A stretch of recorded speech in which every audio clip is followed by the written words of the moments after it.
So on this TV show called Hunters Now, a news anchor kicks things off with a speech about hunters. Right after that, she introduces the night's guest of honor, who turns out to be the A-rank hunter Ibuki Yugo. With that, the host asks Yugo about his recent amazing feat in the Great Snowfield Dungeon.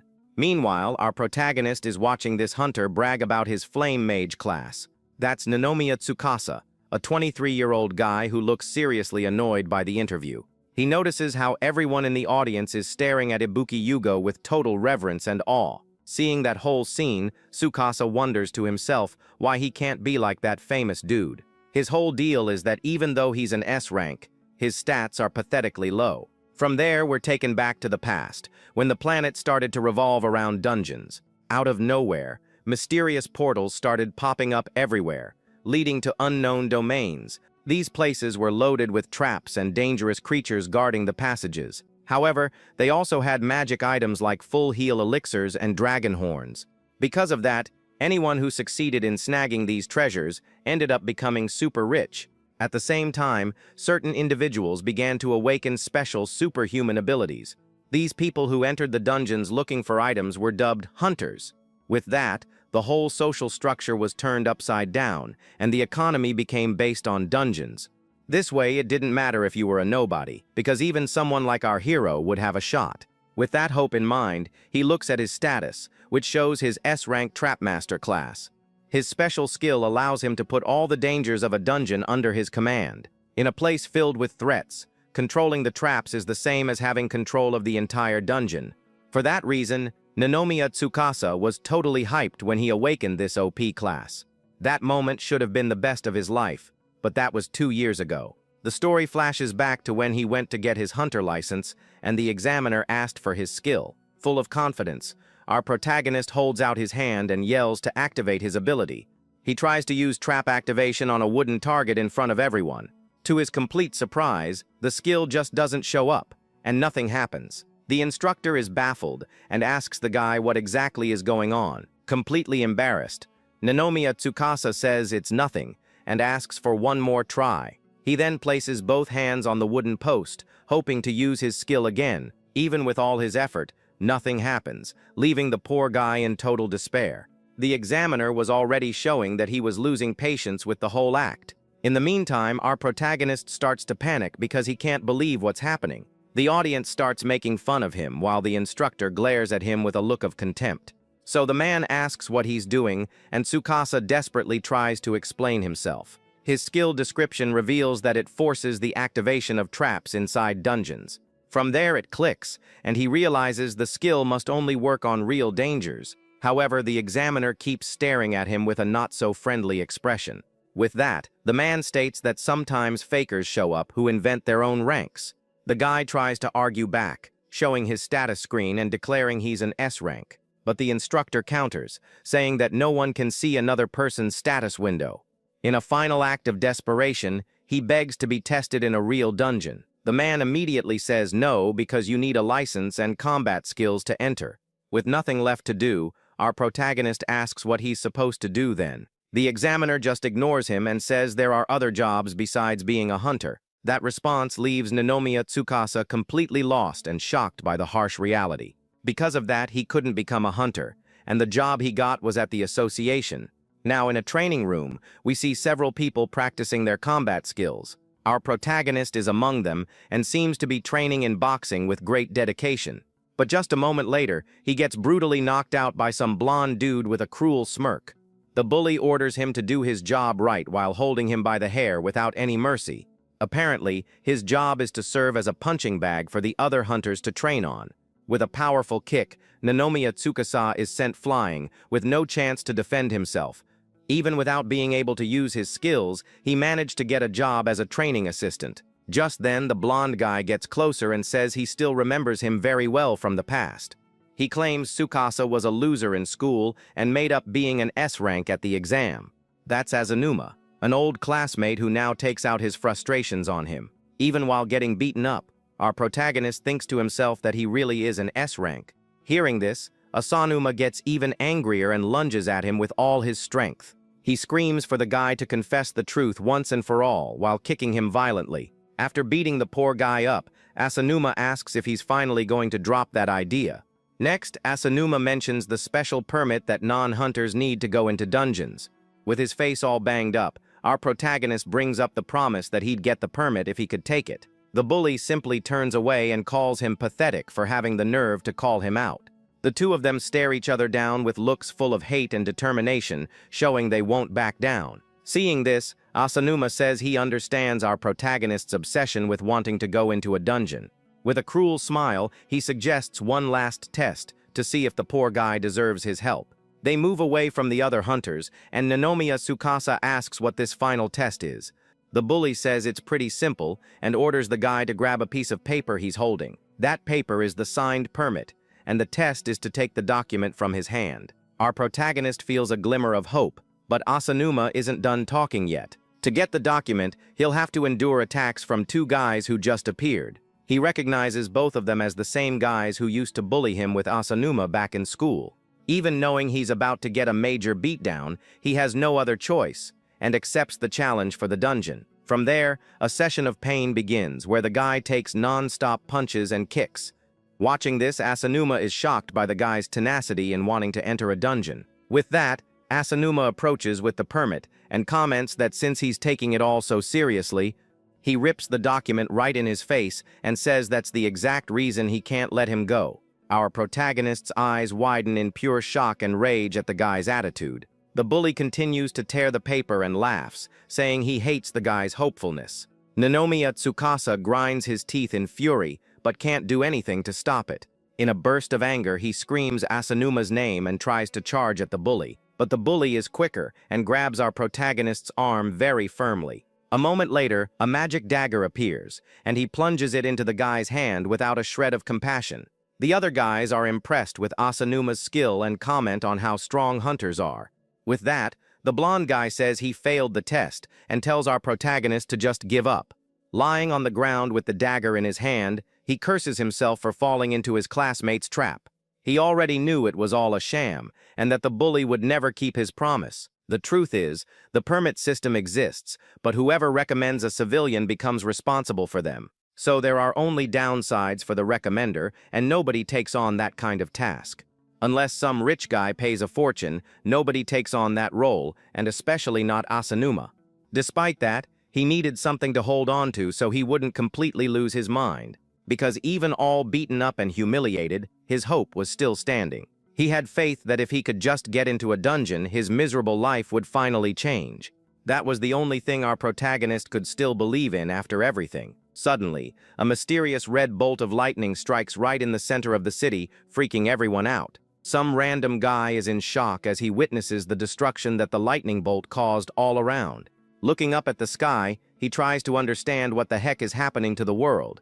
Someone yells for him to watch out for what's coming up behind him right at that moment. Right after that, an entire building starts to collapse right in front of everyone. In his eyes, we can see the pure terror and desperation of the chaotic situation that has just unfolded. The sky turns blood red, and the city becomes a battlefield in the blink of an eye. Meanwhile, on a big screen, a reporter starts to deliver some breaking news. According to the Hunter Association, dungeon breaks are happening all over the world. With the entire world turning into one big dungeon, a beam of energy is fired. The population goes into a total panic with the devastation and chaos spreading rapidly. Tsukasa is frozen in fear as he sees a colossal red dragon destroying the city. He completely despairs at the chaotic situation unfolding all around him. To protect himself, the guy dives to the ground as the creature's tail passes right over him. Amidst the rubble, he spots the silhouette of a winged monster in the reddish sky. His eyes go wide as he realizes the world has become one giant dungeon. Faced with this, he remembers his Trapmaster class, which controls the dangers of dungeons. A blue aura emerges around him, and he realizes he can finally use his abilities. This catastrophic event became known as the Great Dungeon Break. From that point on, the portals that divided the worlds shattered all at once. With a confident smirk, our protagonist activates his first skill, Trap Scan. He thinks that if the world has turned into a dungeon, his skill has to work now. His eyes glow blue as he can see all the traps around him. A map-like view shows the exact location of every nearby danger. With a smile of relief, Tsukasa realizes his power was never a lie. Now he's sure that he can finally become a real hunter. Normally, the dangers scattered throughout dungeons only serve to give hunters a hard time. But for our protagonist, it's different, because his power shows the exact position of each one. From here on out, everything gets easier, since he knows where all the threats are. With a look full of confidence, the guy now has total control of the situation. Suddenly, he spots a night monster chasing a mother and her son in the middle of the street.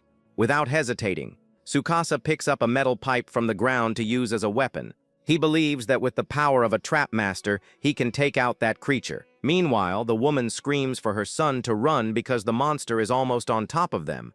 In the rush, the little boy ends up tripping and falling to the ground in a complete panic. His mother looks back, terrified, seeing that her son Takeru has been left behind. The creature then stops right in front of the boy, who is paralyzed with fear. With a cruel smile, the monster raises its sword, ready to strike the kid. A moment later, the blade comes swinging down toward little Takeru. But in the nick of time, our protagonist shows up and blocks the blow using just the metal pipe. Furious, he glares at the monster and yells for the creature to bring it on. With a confident grin, Tsukasa announces that the trap to take out the monster is already set. So he dodges a horizontal swing from the creature with incredible agility. Right after, our protagonist jumps back to lure the monster to the right spot. From there, the pipe he was using gets stuck in the ground, right where he wanted it. The armored knight approaches slowly, not understanding the guy's strategy. Our protagonist watches from a distance as the monster steps exactly where he planned. He then confirms with a smile that the trap is right there, underneath the creature. At that, a blue light glows, and a magic circle forms, activating the danger. A huge blast of blue energy shoots upward with incredible power. The trap's power is so immense that the monster has zero chance of escaping. A pendulum with a giant axe appears and slices the thing in two without any mercy. Seeing the scene, our protagonist celebrates because his plan worked perfectly. He reflects that his fighting style is to take out monsters using the traps in the environment. In the background, the mother hugs Takeru, who is crying with relief for being saved just in time.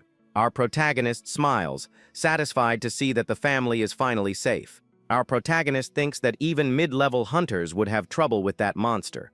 With his face a little dirty, he analyzes the chaotic situation that has taken over the city. In the distance, he watches the mother and son hugging safely after the big scare. The woman picks the boy up and runs far away while Tsukasa watches them go. Suddenly, a group of armored knights appears, and he realizes he can't fight them one by one. With no time to waste, the guy decides to use another ability to deal with the threat. He raises his hand and with a powerful shout, activates all the traps in the area at once. With that, one of the monsters is caught by surprise by a magic circle that appears out of thin air. The skill hits the creature dead on with a huge explosion of energy coming from the ground. Right after, several blue spheres surround the other monsters, signaling that more dangers are coming. The forced activation works, and he can use the traps without needing to touch them. After crushing the enemies with boulders, he levels up to level 2, and his skills improve. Seeing this, he gets excited because as an S rank, he can learn new skills and get stronger. Some civilians who were hiding are shocked to see boulders falling from the sky. One of them approaches Tsukasa, asking for help and wondering where they should run. Our protagonist says he's not an official hunter, but they need to find a safe zone. He explains that these places are zones within dungeons where there are no monsters or traps. Normally, you'd need a huge exploration team to find a place like that. The civilian despairs at this, but Tsukasa calmly says that for him, it's no problem. With a smile, he crouches down and places his hand on the ground, which begins to glow blue. From there, the guy activates his trap scan ability one more time. His logic is simple: find a place with no traps to find the long-awaited safe zone. With that, he tells everyone that the safe spot is Higashikawa Park, and tells them to follow him. He then adds that they just need to trust his ability for it to work out. Without much choice, the whole group agrees and runs after him toward salvation. After a while, they arrive at the park, and one of the men celebrates their achievement. Everyone is relieved because there are no monsters around, and the boy's mother says thank you. The woman and Takeru turn to our protagonist and thank him for saving their lives. Suddenly, something seems wrong, and Tsukasa notices some strange movement at the park entrance. Seeing this, he gives a kind of crazy grin and runs at top speed toward somewhere. He's smiling because now he can see everything and feels like he has the best eyes in the world. With this vision, he thinks that if places without traps are safe, then the opposite must also be true. A place full of traps must be guarding something very important. Given this, our protagonist deduces that it could be a super powerful hidden item. Without wasting any time, he runs toward the spot he saw to grab that treasure. He knows that if he can get his hands on that item, his life will change for good. Suddenly, a familiar voice comes from behind him, calling him a weakling without a hint of shame. The sound of someone landing hard on the ground gets our protagonist's attention. This guy calls him a phony S-rank, and our hero can't believe who he's seeing. The guy's eyes widen in pure shock as he recognizes the figure in front of him. It was none other than Asanuma, his old classmate and the biggest bully of his life. Ninomiya Tsukasa is completely frozen and wonders what the heck that guy is doing here. With a suspicious look, our protagonist tries to understand what the bully is trying to say. The blonde guy figures that Tsukasa avoided the monsters and ended up here by pure luck. With that, Asanuma confirms there are no monsters here, but instead there's something else. With that, he yells that instead of monsters, there are violent people like him, and he charges forward. In our protagonist's eyes, we see the pure reflection of the madness on the bully's face. As Asanuma attacks with everything he's got, but Tsukasa manages to dodge the blow by a hair. The guy tries to reason with him, saying it's no time for fights, but the bully just doesn't care. He shoots back, saying the world has already gone to heck anyway. For Asanuma, this is a new world where the strong, like him, can do whatever they want. With a psycho smile, he says he wants to test if taking out people also raises his level. Faced with the situation, our protagonist realizes his old classmate has completely lost it. But he also notices that the guy's movements are strange and that he's dodging the traps. The bully realizes he's been noticed and with a mocking smile says he'll tell him his secret. Right after, he shows some kind of device and reveals that's the reason. Our protagonist immediately recognizes the object as a trap locator. He knows that's a rare and very expensive item that normal hunters can't afford. Asanuma shamelessly confesses that he looted the item from a shop in the middle of the chaos. Now, with the device, he boasts that he's already mapped the area and has nothing to fear. Our protagonist decides he's going to catch him by surprise with a forced trap activation. He focuses on an attack-type danger that's right above Asanuma's head. With a shout, the guy activates the trap, and a gigantic magic circle forms on the spot. The bully looks up, surprised to see several metal plates falling toward him. The rain of steel hits the blonde guy dead on, who screams in pain from the attack's impact. So, our protagonist observes the result of his attack with the enemy on the ground. With a slight smile, he thinks he's finally managed to defeat his opponent. He approaches the fallen body to confirm his victory and end the fight once and for all. But suddenly, the guy notices a wicked smile forming on his rival's face. The blonde guy gets up, mocking the pathetic trap, as a pink aura surrounds him. He glares at Tsukasa and remembers the guy mentioned having a trap activation skill. Our protagonist is in shock when he sees a spark on the guy's back and wonders what that is. That's a defense item that creates an invisible barrier to block fatal attacks. With a victorious smile, Asanuma boasts that he already warned our hero. He shows the item and reveals that he looted it from an equipment shop in the middle of all the chaos. With a crazy smile, he yells that with the locator and the invisible shield, he can become an elite hunter. From there, the bully lunges forward and lands a powerful punch right in our protagonist's gut. With the force of the blow, the guy falls to the ground, unable to react to the surprise attack. Asanuma calls him trash and mockingly asks if he had the nerve to attack him from behind. With a psycho look, he says he always taught him the standard procedure during training. The procedure was to land a punch to the gut and make the opponent crawl on the floor. He yells for the Hunter Association to watch, because his legend starts now. But Tsukasa recovers and manages to block the next attack with his arm. Asanuma complains that because he's a D rank, they only send him to crappy, worthless dungeons. He gets angry, saying his power isn't limited and that he'd do great in high-level dungeons. Faced with the situation, our protagonist realizes he's about to get pummeled and needs to do something. With that, a blue aura appears in his hands as he prepares another one of his abilities. He then points at the blonde guy and yells, activating another trap to end the fight. A spiked ball appears in the air, and the bully faces it with a confident smile. The trap comes crashing down, but Asanuma blocks it with his sword, screaming that he's going to get stronger. With an insane look, Asanuma yells that he's going to get even more items in high-level dungeons. Unfazed, our protagonist runs and activates another trap to try and stop him. The blonde guy dodges everything with ease and yells that he's going to finish everyone who looked down on him. Tsukasa realizes it's useless because the guy is reading his attacks perfectly with the locator. He despairs because even if an attack lands, it won't do anything because of the shield. Seeing the enemy's silhouette, he feels cornered and completely out of options to win. Suddenly, a status notification pops up, telling him he has acquired a new ability. He understands that because he used his technique so many times, the skill's proficiency increased without him noticing. The screen reveals his new skill, Trap Creation, which generates new dangers using magic power. Our protagonist feels a tiny bit of hope and thinks that maybe with this he has a chance. Meanwhile, Asanuma calls him trash and gets annoyed at how long the guy is taking to react. The bully asks what that weird pose is, not understanding what Tsukasa is planning to do. Our protagonist remembers the bully's words and says that first comes the punch to the gut.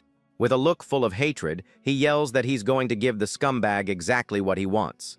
From there, he decides to use his new power to create and activate a trap on himself. With a shout of determination, he creates a trap on his own body with his new skill. From there, a giant wooden log shoots out of the ground and flies at high speed. Asanuma is in shock, wondering how the heck a trap just appeared out of nowhere. The bully yells that his item didn't detect anything as the log smacks him head-on. With the impact of the blow, the blonde guy is sent flying with no chance to defend himself. Our protagonist celebrates with a smile because his risky plan finally worked. He explains that with his new skill he can create a trap where there was absolutely nothing before. With this new technique, he realizes he can win and decides to activate the trap one more time. Asanuma panics and yells that it's impossible for a weakling like Tsukasa to create traps out of thin air. The guy says he's sorry, but he's different because he's an S-rank trap master. With a confident smile, he prepares a sphere of energy and says that's why he can do it. Right after that, our protagonist uses his trap creation one more time. A magic circle forms behind Asanuma, who screams in pure panic at the situation. A giant wash basin falls from the sky and hits him square on the head with a lot of force. Lying on the ground, the bully is completely confused, wondering what the heck a wash basin is. Our protagonist realizes it's still not enough because this is the limit of his current power. He understands that to create large-scale traps, he needs a lot more magic power. With that, Asanuma starts to laugh and mocks the pathetic wash basin trap. However, Tsukasa reveals that the goal wasn't to hit him and tells the guy to look at his hands. The bully is confused and, not understanding a thing, looks at his own hands to see what's there. Suddenly, a red magic circle forms right under him, activating a trap. Our protagonist explains that there was already a danger in that spot since the beginning of the fight. From there, the blonde guy understands that the wash basin was just bait to lure him to the right place. His eyes widen in pure panic as he realizes he fell right into the guy's plan. A giant saw blade shoots up from the ground, ready to slice the careless prey that fell into the trap. The blade hits him dead on, and the bully screams in pain from the unexpected surprise attack. With his face full of dread, he tries to protect himself from the blow, but it's already too late for that. The saw's impact is so strong that it sends him flying with no chance of defense. Lying on the ground and all beat up, Asanuma groans in pain from the injury he took. In complete desperation, he realizes there's now another trap right behind him. The trap is a wall of needles that attacks anyone who gets close, and it hits him square on. With his face contorted in pain, he keeps screaming as the danger presses him relentlessly. A moment later, he notices yet another trap and tries to run to escape the attack. Desperate, he realizes that if this keeps up, his invisible shield is going to break for good. Pure terror takes over his face because he's surrounded by dangers on all sides. He tries to flee in another direction but soon sees another red magic circle in his path. Just then, a powerful bolt of lightning hits him, electrocuting his body with great force. From the electric shock, his legs give out and he falls to his knees on the ground, completely drained of strength. All busted up, he realizes he's at his limit and that one more hit could be fatal. With nowhere to go, the guy ends up falling right on top of yet another red magic circle. From there, a chain with a sharp hook is fired in his direction at high speed. The unbreakable chain traps him completely, sealing his resistance and all his movements. Our protagonist approaches and mockingly asks if he didn't notice the trap there. With a victorious smile, he reveals that this place has a combo of lethal traps. This mechanism was designed to eliminate even invaders with high durability, just like him. Our protagonist says that this is the grand finale of his deadly trap combo. Faced with the situation, a giant crossbow appears in the sky and aims directly at the terrified bully. In a total panic, Asanuma starts screaming and begging for his life because he doesn't want to be taken out there. Meanwhile, our hero watches the hunting ballista prepare to finish off its cornered prey. The bolt hits the blonde guy's invisible shield dead on, and the barrier starts to crack from the impact. With the power of the attack, the shield shatters into 1,000 pieces, and the bully thinks it's all over for him. The force of the explosion throws the guy backward, breaking the chains that were holding him. By a hair, the bolt misses its target and gets lodged in the ground, destroying the items the bully had looted. On the ground and completely out of it, Asanuma is out for the count and doesn't need a final blow. Tsukasa explains that the shield generator broke because it took too many deadly traps in a row. With that, he walks over and stomps on the trap locator to destroy it once and for all. Our protagonist says that Asanuma's mistake was using up all the item's power on that trap combo. From there, a mysterious light starts to shine from a crack in the wall of the place. The guy looks toward the glow and realizes that's what the traps were protecting. With a determined step, he walks toward the light, because it's what he's been looking for all along. With a smile on his face, he peeks through the crack and celebrates finding what he wanted. Behind the wall, he finds a hidden S-rank treasure chest, which is super rare. These items are incredibly hard to find, and very few hunters ever manage to get one. Because of that, they're worth a fortune, and can completely change the power of whoever owns them. Without wasting any time, our protagonist opens the chest, and a mysterious blue energy flows out from inside it. From there, the energy surrounds his body, and he starts to float in the air with the item's power. Several status screens pop up in front of him, and his magic power starts to increase like crazy. He remembers that his weakness was a lack of power, which is why he couldn't create strong traps. But now, with the Archmage's orb, his magic power jumped from 7 to 27 all at once. With a confident and powerful smile, he decides it's time to test his new strength. Right after that, a giant monster with super sharp claws appears in front of him out of nowhere. There were several praying mantis-like creatures surrounding him with threatening glares. Faced with the situation, he thinks that these are the perfect opponents to test out his new ability. So the guy raises his hand and with a powerful shout, activates his trap creation. 3 magic turrets appear out of thin air and start firing at the monsters with everything they've got. The turrets fire a flame attack called Hellfire that burns everything on the field. With a satisfied smile, he realizes the deadly trap worked because of the orb's power. Suddenly, 2 mysterious guys show up and are startled by the scene of destruction. They're shocked to see the monsters' bodies completely charred by the fire. One of them wonders if there's an S-rank hunter nearby to have done something like that. Hiding, our protagonist recognizes the men as being from the association's defense squad. Another guy comes running up and yells for them to get to the baseball stadium right away. He explains that the main force found the area boss and everyone needs to help take it down. Tsukasa overhears the conversation and is surprised to learn the boss is at the stadium. The area boss is the most powerful monster in the location and the top priority for all hunters. If it's defeated, all the other monsters vanish, and the area becomes a safe zone. Our protagonist believes this rule must also apply to the city that has turned into a dungeon. Without wasting a second, the men run toward the stadium for the big battle that's about to start. With a smile on his face, he decides an opponent like that is worth seeing and resolves to go too. The scene changes, and we see the stadium approaching as night falls over the city. At the stadium, several hunters are fighting armored monsters that seem to be the area's guards. One of them is fighting a giant creature while another yells not to get distracted by the weaker ones. He warns that the area boss is about to arrive and they need to focus on the main threat. A female hunter comments that even though they're weak, for low-rank hunters, they're still pretty tough. With that, she gets scared, wondering just how powerful the real boss must be. Suddenly, a strong tremor shakes the place and everyone goes on high alert. part of the stadium collapses, and a giant creature emerges from the shadows, scaring everyone. The creature's mouth starts to glow with a red energy, preparing a powerful attack. The monster reveals itself to be a giant red dragon that glares at the hunters with hatred. Without mercy, the creature fires a blast of fire that hits one of the hunters dead on. The others are in shock at the power of the attack and the absurd strength of that boss. They look at each other, terrified, because they know they have zero chance against a monster of that level. One of the leaders yells for everyone to evacuate because the stadium is collapsing, and the boss has arrived. With its imposing wings, the dragon shows that it's the true king of this place.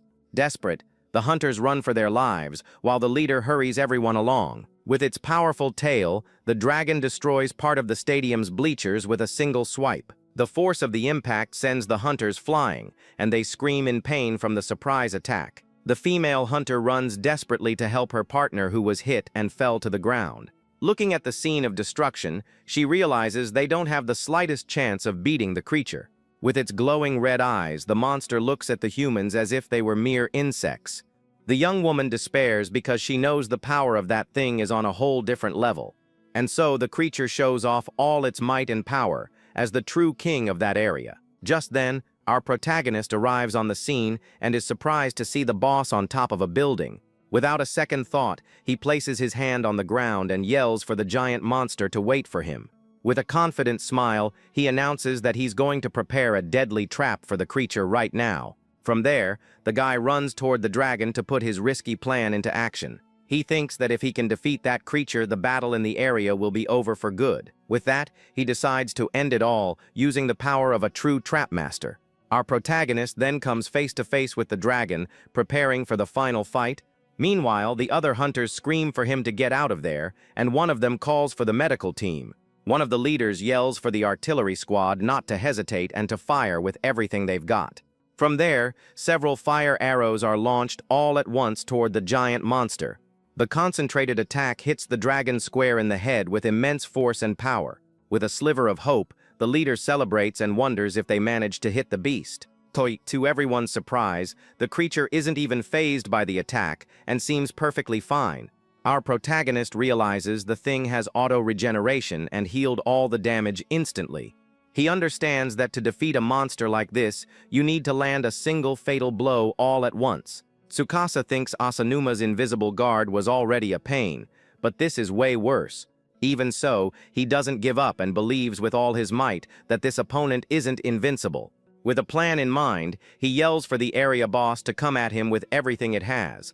The female hunter is surprised by the guy's attitude and decides to join in, yelling too. She thinks that even if she can't help with the attack, she can at least be bait for the team. The dragon turns to her and fires a heat blast in her direction without any warning. In a total panic, the young woman closes her eyes and thinks this is it for her this time. Suddenly, she opens her eyes and realizes she survived the attack in some mysterious way. All of a sudden, our protagonist appears and holds her in his arms, leaving the girl in shock. A teleportation magic circle surrounds them, and the hunter asks where on earth they are. He calmly explains that he saved her using a space warp trap right in the nick of time. That's the hazard warp, a trap that unexpectedly sends the target somewhere else. Normally, this skill is a real pain in the neck, but if controlled, it can be used for emergency rescues. The girl asks who he is, but our hero says there's no time for explanations right now. He then backs away and asks her to use the radio to inform all the squads of the situation. The warning is that a certain hunter will fight the boss alone and lead it into the city. The hunter is outraged because they lured the creature away precisely to protect the civilians. He retorts that the evacuation is already over, and the city can become a battlefield. The girl is speechless as she watches the mysterious guy run back into danger. Meanwhile, at the stadium, the dragon continues to destroy everything with its uncontrolled fury. The creature roars in anger for not being able to hit its target with the fire attack. One of the hunters runs to help his friend who was injured in the middle of all the chaos. The leader says it's no use because the creature's regeneration will finish them all. Suddenly, a metal wash basin falls from the sky and hits the dragon square on the head. This is the wash basin drop, a trap that humiliates the target with a comedic blow. Our protagonist faces the beast and yells for the creature to look at him, once and for all. With a taunting smile, he offers to be the creature's opponent anytime. The dragon roars in fury and prepares another one of its powerful fire blasts. Seeing this, the other hunters panic and wonder what that guy is thinking. A moment later, the boss unleashes its fire attack with everything it's got at our hero. Tsukasa runs through the flames, dodging the blow with surprising agility. The hunters are in shock watching the scene and wonder if he has a flight skill. However, the leader says no, that's not it, because he saw what really happened there. He noticed that our protagonist used a trampoline trap to jump into the air. Our hero thinks that he used a support trap to dodge the heat ray. That's the Rising Spring, a trap that launches the prey into the sky and helps with aerial combat.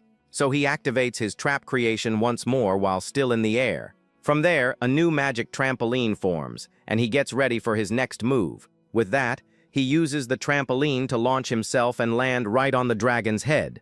Our protagonist lands perfectly on the giant creature, which roars in pure rage. With a determined look, he shouts that he's going to take the monster with him to a special place. From there, he creates 2 energy spheres and uses them to bind the dragon with a magic rope. And so, he starts to guide the creature to the grand mechanism that will lead it to its doom. With a confident smile, he flies through the city, dragging the monster to his final trap. Meanwhile, one of the hunters yells into the radio that the area boss has left the stadium. He warns that the beast is destroying the residential area, and the hunter next to him gets worried. The young woman realizes they are heading toward the city's power substation. Seeing this, Tsukasa thinks the situation is now beyond the other hunter's control. Suddenly, the dragon fires another blast of fire, and he screams in fright at the surprise attack. The blow hits him dead on, and he's thrown back onto the creature's head with full force. With his face full of panic, he realizes his plan is starting to go wrong. With no time to waste, he raises his hand and activates his trap creation one more time. Our protagonist creates a new danger right on the beast's snout to try and save himself. The trap teleports him away, and he dodges the monster's attack by a hair. With a perfect landing, our protagonist celebrates because the teleport worked perfectly. He faces the beast and thinks he's just a little bit away from the grand mechanism he prepared. From there, the guy places his hand on the ground and says he's about to serve the main course. And so Tsukasa screams, activating his trap creation one last time with everything he has. Several purple magic circles appear out of nowhere, surrounding the giant creature on all sides. A sharp hook with a chain is the first danger to appear for the beast. Right after, the unbreakable chains bind the dragon, sealing its movements. With the monster immobilized, a pendulum with a giant axe swings down toward it with full force. The iron axe pendulum trap hits the beast head-on with a devastating blow. Right after, a giant saw blade shoots up from the ground to slice the dragon once and for all. The running saw hits the creature with great force, dealing an absurd amount of damage to the monster. Our protagonist explains that those are large-scale, special-grade deadly traps. But he knows that because of the beast's regeneration, that won't be the final blow. Seeing this, he runs toward the dragon and says he's going to use even more intense attacks. With a battle cry, he activates his trap creation once more with everything he's got. From there, a relentless rain of boulders starts to bombard the dragon without stopping. Right after, several fire turrets appear and fire at the creature with full force. The monster is hit dead on by the combination of rocks and flames with no chance to defend itself. Our protagonist shouts that this is a hell of rocks and flames for the beast. He says that these are the strongest traps he can create at the moment. With the dragon cornered, he warns that the creature's regeneration won't be able to keep up. With no way out, the monster tries to escape by flying into the sky to get away from the continuous attack. Our hero then tells it to fly into the sky of doom, where the grand mechanism awaits. With a victorious smile, he points upward and says the final trap is right there. With his hand glowing blue, he shouts with all his might to activate the last danger. Suddenly, the sky darkens, and a mysterious energy begins to form among the clouds. An intense light appears in the sky and faces the dragon, which is flying straight to its doom. The thunder spear pierces the flying prey with a celestial and devastating blow. The bolt hits the monster square in the chest, causing massive damage and ending the fight. He explains that this is the thunder spear trap, and it's the strongest one in this area. Our protagonist reveals that he knew about this danger from the very beginning. From the electric shock, the giant creature starts to fall from the sky at high speed. But even with the powerful blow, the beast's eye is still glowing, showing it's not over. A red aura surrounds the monster as it recovers and roars in fury at the attack. The creature charges with everything it's got, and Tsukasa uses a trampoline to reposition himself in the air. The dragon thinks the guy is just counterattacking in a final act of desperation. But our hero reveals that the spear's power isn't its only special feature. With that, he creates an iron axe pendulum to destroy the transmission tower. His plan is to release all the high-voltage energy in the area at once. The spear in the beast's chest would act like a lightning rod, attracting all the electricity. From there, the combination creates a massive blow, perfect for taking out the area boss.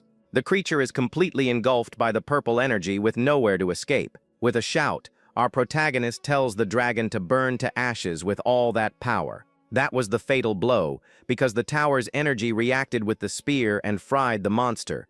Our protagonist watches the explosion and thinks he couldn't have pulled that off in a normal dungeon. He realizes that the transmission tower was an unexpected trap for the monster. With a satisfied smile, the guy lands on the ground, ready for whatever comes next. He walks past the dragon's body and reflects that if the world turned into a dungeon, things like this happen. The guy concludes that the beast was already trapped from the moment it invaded their world. With the mission complete, a status screen appears, and his level increases like crazy. He thinks that he finally proved his power is real by clearing the area all by himself. From there, he remembers the last 2 grim years of taking non-stop beatings from Asanuma. He also remembers the days he spent studying dungeons and worrying his family. In a flashback, his brother calls and tells him not to push himself so hard because his mom is worried. Even while thanking him for the support, our protagonist says on the phone that he never gave up. In truth, he's always been excluded by everyone, ever since he was just a little kid. With a serious look on his face, he stares at the horizon, ready for a new beginning. With the death of the boss, all the other monsters in the area start to disappear. Peace returns to the city, and as he's walking, something strange happens to his foot. Standing before the dragon's body, our protagonist thinks about his next big goal. Without wasting time, he decides to go to the Hunter Association's communications base. That place had its communication systems down because of the break. But now that the dungeon has been conquered, he believes the communication satellite is working again. Arriving at the communications room, he finds a door locked by an electronic keypad. To solve the problem, our protagonist decides to use his trap creation ability, so he creates a utility stun that disables the lock with a shock. He says he's sorry for breaking in, but since it's an emergency, he decides to enter the room. Inside, the guy finds the association's communications room and several monitors. With a sigh of relief, he sees that thankfully, the machines are still working. As he sits down, he celebrates, because the security has been disabled and he doesn't need a fingerprint. From there, he reboots the system that crashed because of the communication disruption. The computer starts a field scan to load the area's information. The analysis reveals that the area was A-level and that the dungeon has been completely conquered. Our protagonist then reflects that the high difficulty makes sense because of the monsters. With a keen eye, he notices something strange on the screen that catches his attention. The system isn't just analyzing his area, but all the dungeons in the country. From there, the guy understands that an area is basically a region divided by city. Since the whole world turned into a dungeon, he wonders if the system will analyze everything. In theory, it would be possible to divide and analyze all the dungeon areas in the entire world. Suddenly, the computer finishes its calculation, and our protagonist wonders if it's already done. However, an error pops up because the data is huge, and he can only see a 100-kilometer radius. Even without the global information, he needs to know what's happening in his region. It turns out his precious mother and his younger sister are scattered in different locations. Desperate, he tries to find out the danger level of the area where his family lives. In front of the monitors, he anxiously waits for the system's answer about the location. To his astonishment, all the areas that appear show a conquest difficulty of level A. His eyes widen in pure shock at the information he just received. Our protagonist stands up in a panic because everything around him is extremely high difficulty, and so he fears that only his city is safe and the rest has already been devastated. In a cry of despair, he realizes the signal isn't one of total annihilation. The screen shows that the Sugitatsu area, despite having an A-level difficulty, has already been conquered. Right after, he observes that other areas have also been cleared or are in the process. He understands that in various locations, hunters have defeated the bosses and restored communication. With a sigh of relief, our protagonist finally understands the whole situation. From there, it hits him that he's not alone, and other heroes are also in the battle. Even with the total chaos, several conquerors are emerging to fight against the monsters. Our protagonist then wonders if a new war of conquest has truly begun. He notices that there are already several areas where the monsters have been completely eliminated, and so he deduces that S-rank hunters from other districts are fighting bravely. Seeing this, our hero calms down a bit, but his worry is still there. His priority now is to confirm his family's safety, so he searches for his mother. The screen shows that her area has been conquered, and he believes he can contact her now. In the middle of the destroyed street, the sound of a ringing phone echoes, bringing a glimmer of hope. He finally manages to talk to his mother and desperately asks if she's okay. His mom says the hunters handled the situation over there, but is worried about her son. Our protagonist calms her down and says he's fine, but asks about his sister Shiori. His mom gets a worried expression and says the call connected for just a moment. Right after, the call dropped due to signal interference, leaving the guy tense. With that, he yells for his mom not to leave where she is, for her safety. Now that his mother is safe, he focuses on finding his sister Shiori and thinks about the interference. He remembers she lives in the school dorm in the West Ward and starts searching. The screen shows that the West Ward dungeon hasn't been conquered yet, and there's a notification. Our protagonist wonders what that special notification from the local hunters could be. The message says the boss is still active, but the crisis has passed, and they have control. Suddenly, a guy appears on screen saying they're no longer the association's pawns. Seeing this, our hero realizes this isn't an official communication, and someone has hacked it. The man then declares that the people of the West Ward are founding an independent nation. He's in shock because his sister Shiori's district just declared independence. Suddenly, he spins around, startled, because he noticed something strange behind him at that moment. Through the door, he sees the silhouette of an intruder and realizes the entry lock has been broken. With no time to waste, our protagonist decides that gathering intel is over and creates a trap. With that, he focuses his escape to the rooftop of the Hunter Association's communications base. From there, a purple magic circle forms on one of the boxes on top of the building. This is the Scramble Leap trap, which teleports him to a random location to escape. Out of breath, he manages an emergency escape, but his magic power is at its limit. Although the rare item increased his magic, it only raised his maximum capacity. Because of the intense battle against the area boss, his energy is almost completely drained. Looking at the city, he thinks it's still not enough, and his cell phone starts to ring. Seeing this, the guy picks up the device to see who's calling at that moment. To his surprise, the screen shows an incoming call from his younger sister, Shiori. Without a second thought, he answers the phone and prays that she's safe and sound. Her voice is full of static, and he realizes it's that signal interference. As expected, the area conquest isn't over yet, and he yells, asking if she's okay. With a failing voice, Shiori says she's safe and tells him to focus on himself. Suddenly, the call drops, and our protagonist is left looking at his phone, deep in thought. He wonders how she can say she's safe if there are still monsters over there. On top of that, the suspicious broadcast from the local hunters makes him even more distrustful. Because of this, he decides he can't worry about his drained magic power right now. With a determined look, he shouts that he's going to confirm Shiori's safety with his own eyes. The scene changes to a hunter base that has become a temporary shelter for civilians. One of the guys yells for everyone to load the supplies because the evacuees need help. Just then, a man notices that the magic power recovery potions are running low. Our protagonist then drinks one of the potions he grabbed to recover his energy. He thinks he'll just borrow a few, because if he does his part, it won't be a problem. With a final gulp, he finishes drinking the green liquid to prepare for his journey. Right after, his magic power is fully restored and he feels ready for a fight. He analyzes the map and realizes that to get to the West Ward, he needs to pass through 2 other areas. According to the base's information, the Kawabe and Iwatani dungeons haven't been cleared yet. Seeing this, he understands that fighting monsters along the way will be unavoidable. He questions if he can cross the areas alone with his current stats. If he faces another area boss, he knows he'll be in big trouble because his magic might run out.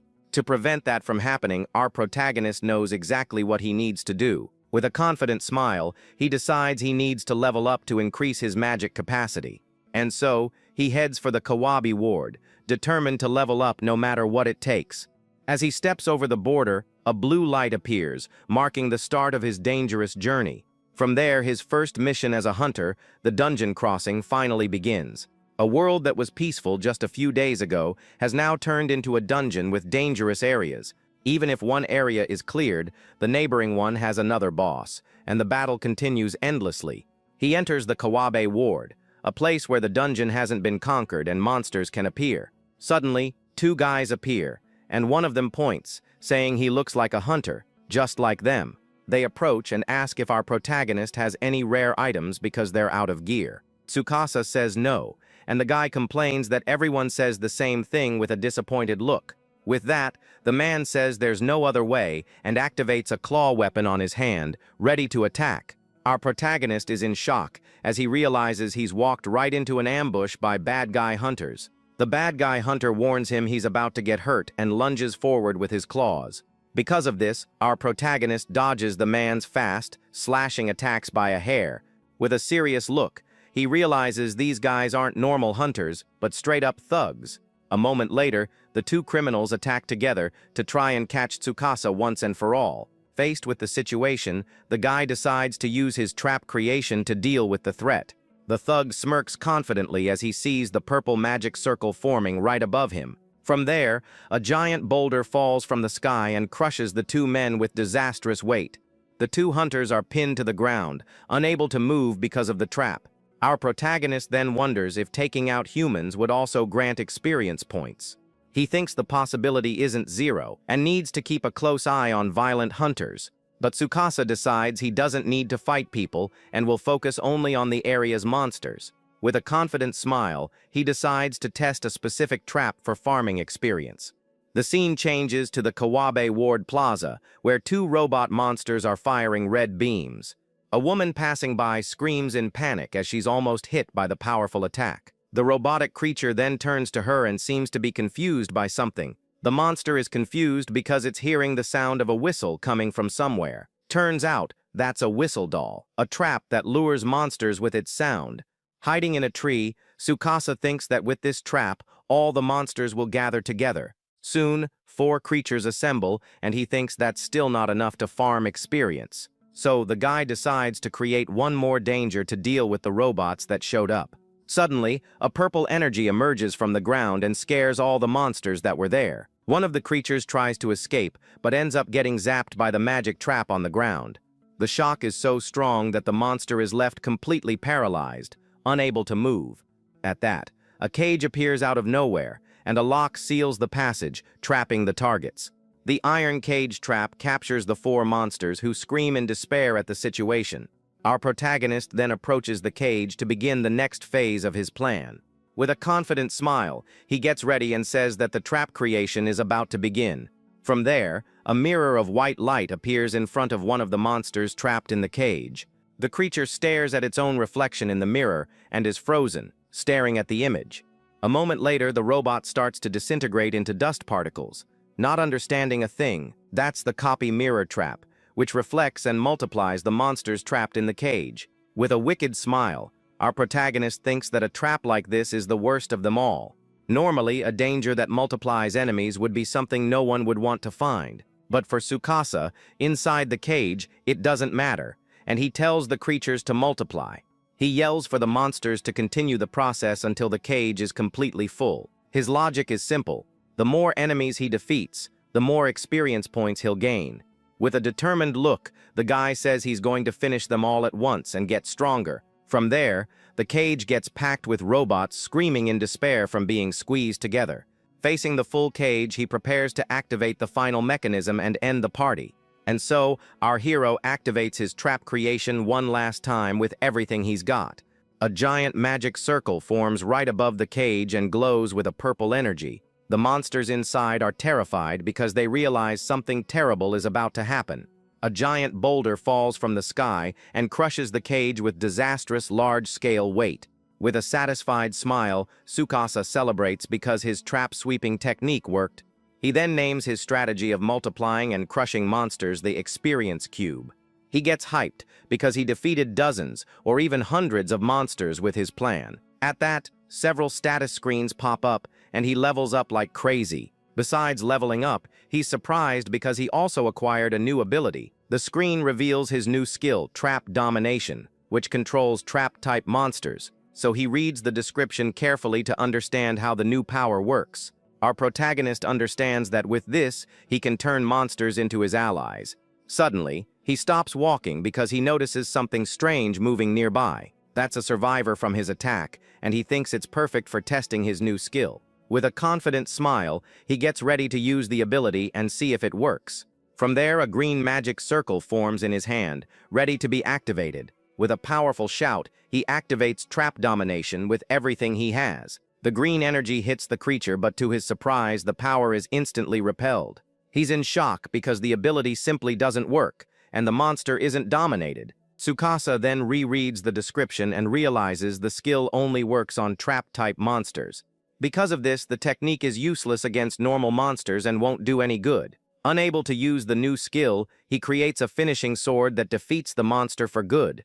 With that, he thinks that now that he's leveled up, he needs to find his sister Shiori and investigate the area. He decides he's put off what he needs to do for too long, and it's time to act. And so, our protagonist places his hand on the ground, which glows with an intense blue aura. From there, the guy activates his scan to search for traps that already exist in the location. With his special vision, he analyzes the area to know where the dangers are and what type they are. The scan reveals a museum where several traps are concentrated in a single place. Looking deeper, he's shocked to discover an underground passage that's several kilometers long. His eyes sparkle because he can't believe a structure like that exists beneath the ground. With a smile, our protagonist gets up, as he seems to have understood what that means.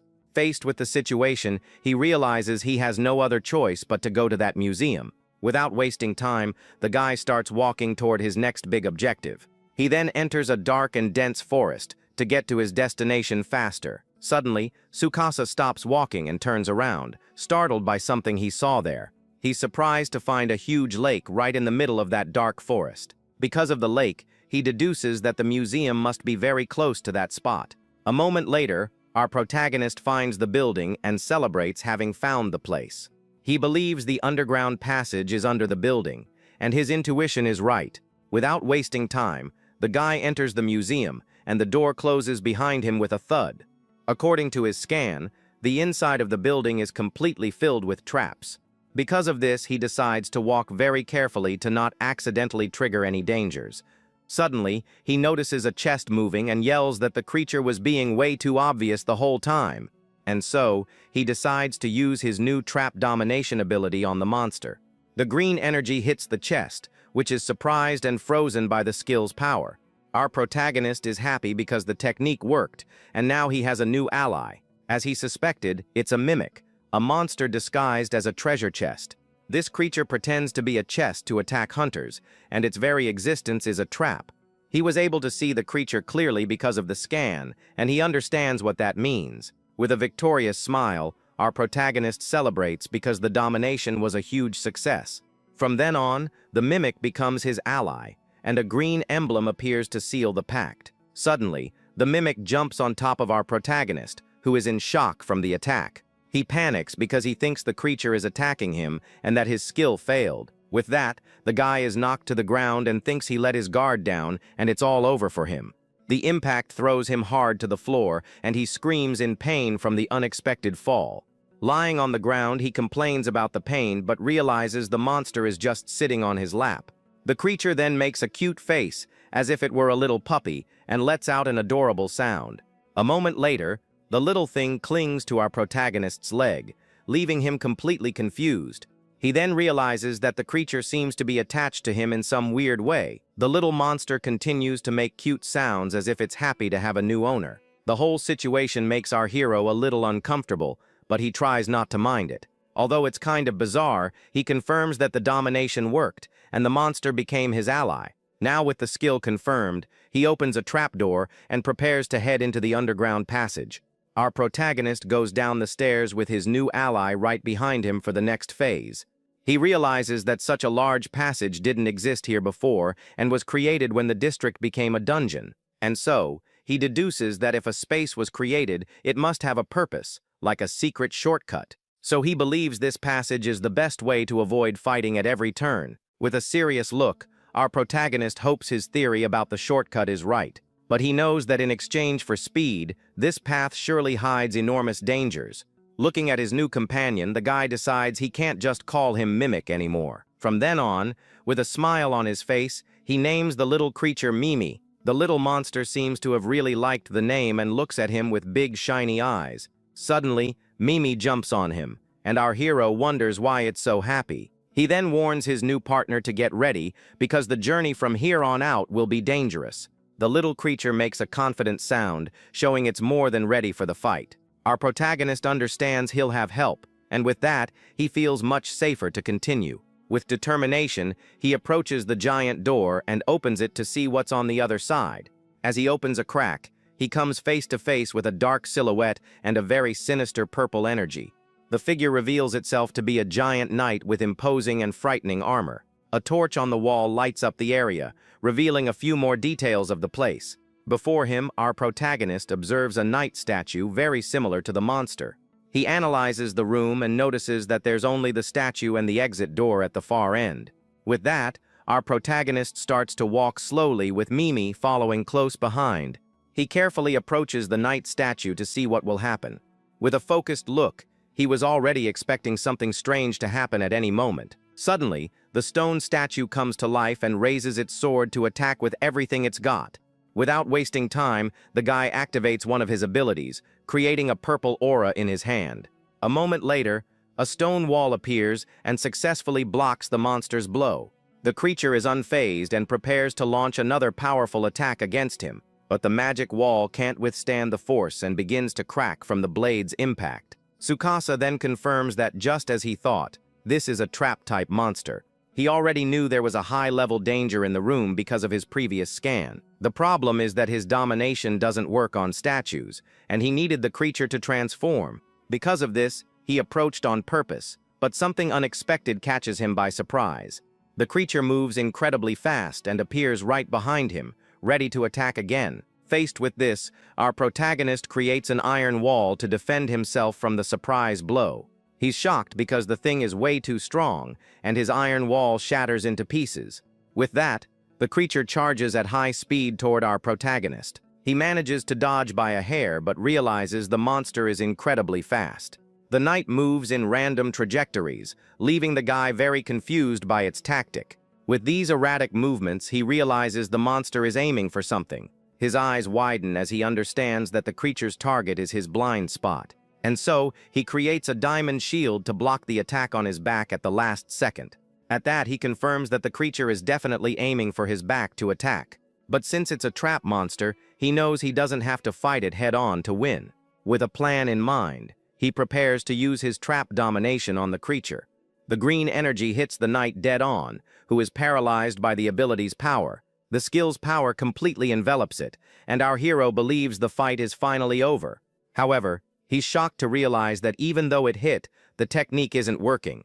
With a look of panic, he wonders why the heck his domination was completely nullified.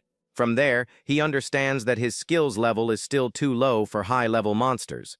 Despite the failure, he doesn't give up and decides he's going to keep trying until it works.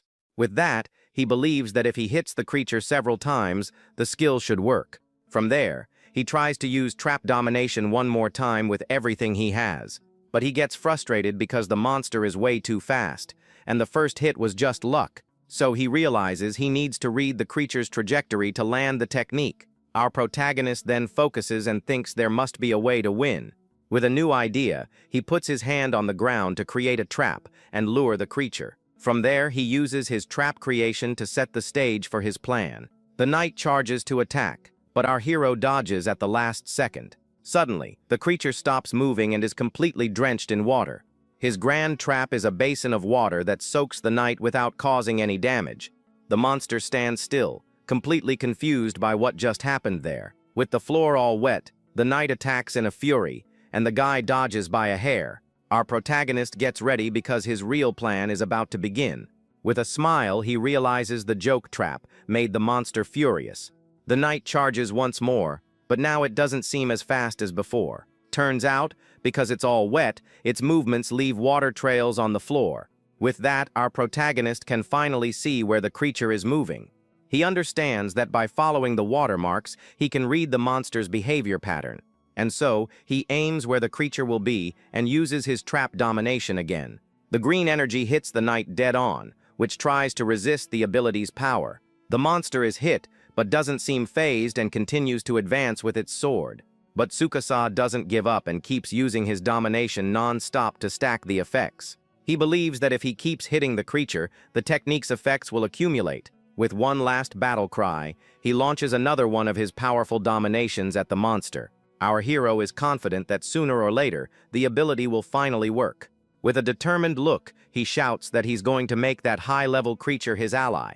Meanwhile, Mimi hides behind a pillar, watching the battle from a distance. The knight stops moving, and the guy is out of breath after using his skill so much. With his mana bar almost empty, he realizes he only has enough energy for one more shot. Faced with the situation, he wonders if he can finish the fight with his last chance. The creature doesn't give him time to think and charges once more to attack with everything it has. With that, our protagonist decides he's going to bet everything on that last desperate shot. He then yells with all his strength for the ability to finally work for good. And so, the guy uses his trap domination with the energy he has left. The knight charges for the final blow while our hero prepares his counterattack. With a cry of determination, he fires the ability that will decide the outcome of the battle. From there, a huge explosion of green energy hits the monster dead on with everything. At that, a dense smoke covers the entire battlefield, making it impossible to see anything. Out of breath, our protagonist tries to see the result of his risky plan. He notices the knight's movements have stopped and wonders if the technique worked.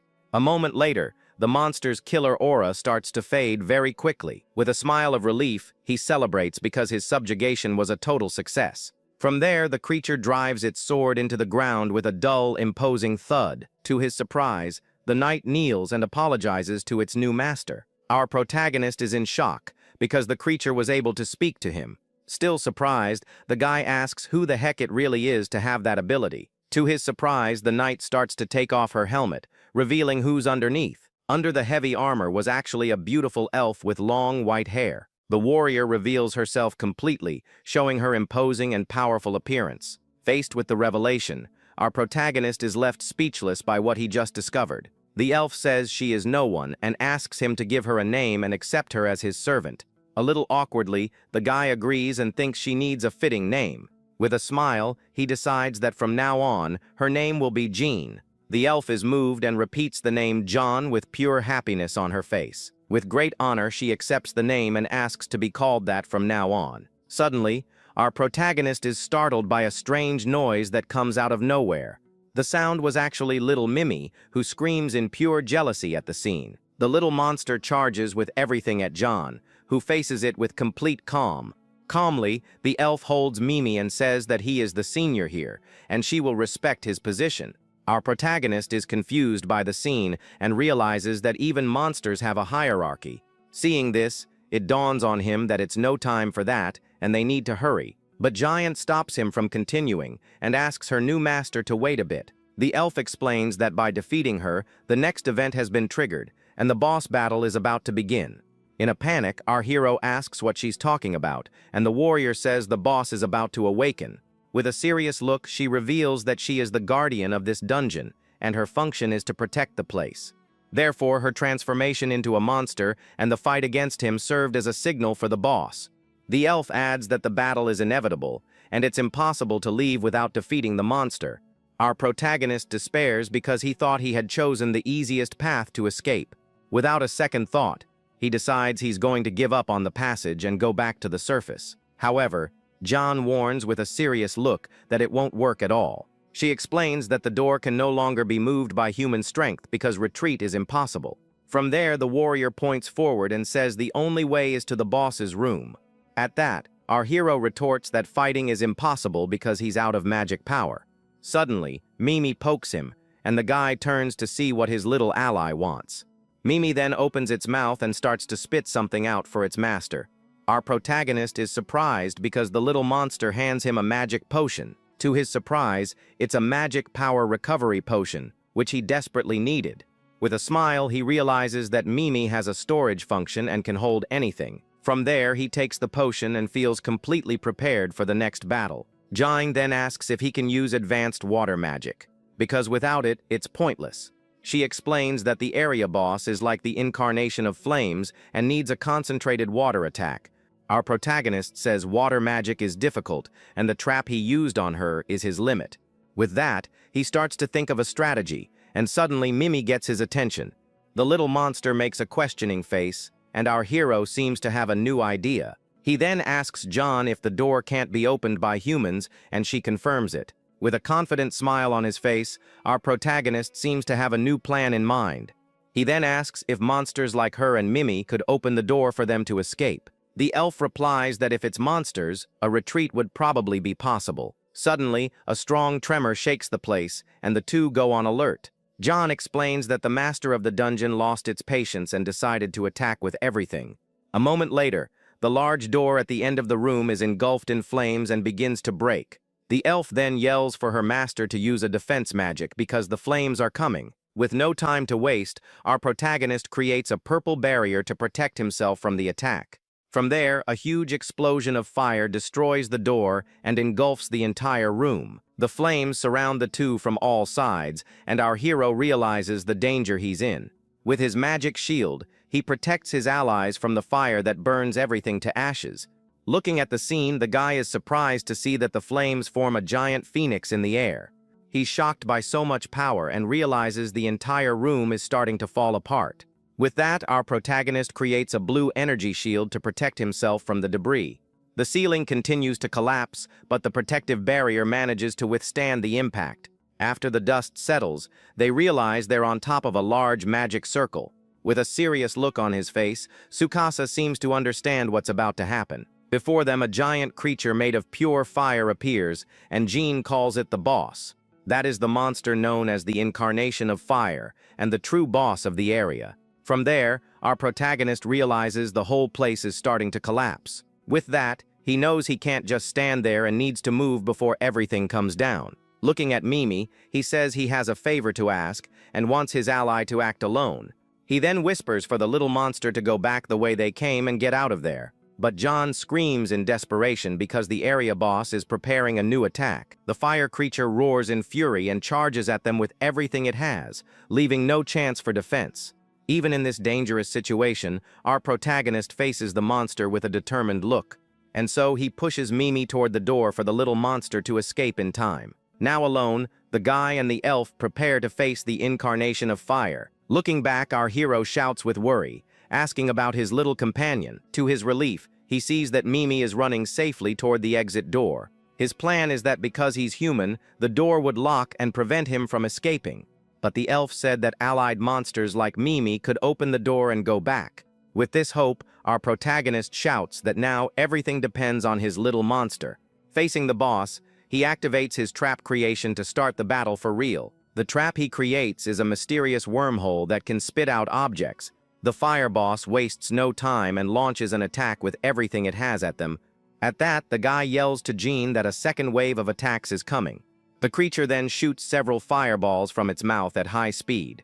To protect him, the elf gets in front and uses her sword to slice through the flames. With a swift movement, the warrior manages to defend her master from the creature's attack. With a smile, our protagonist thanks John for her help at that moment. He then says he doesn't need help dodging anymore, and that he'll be the bait.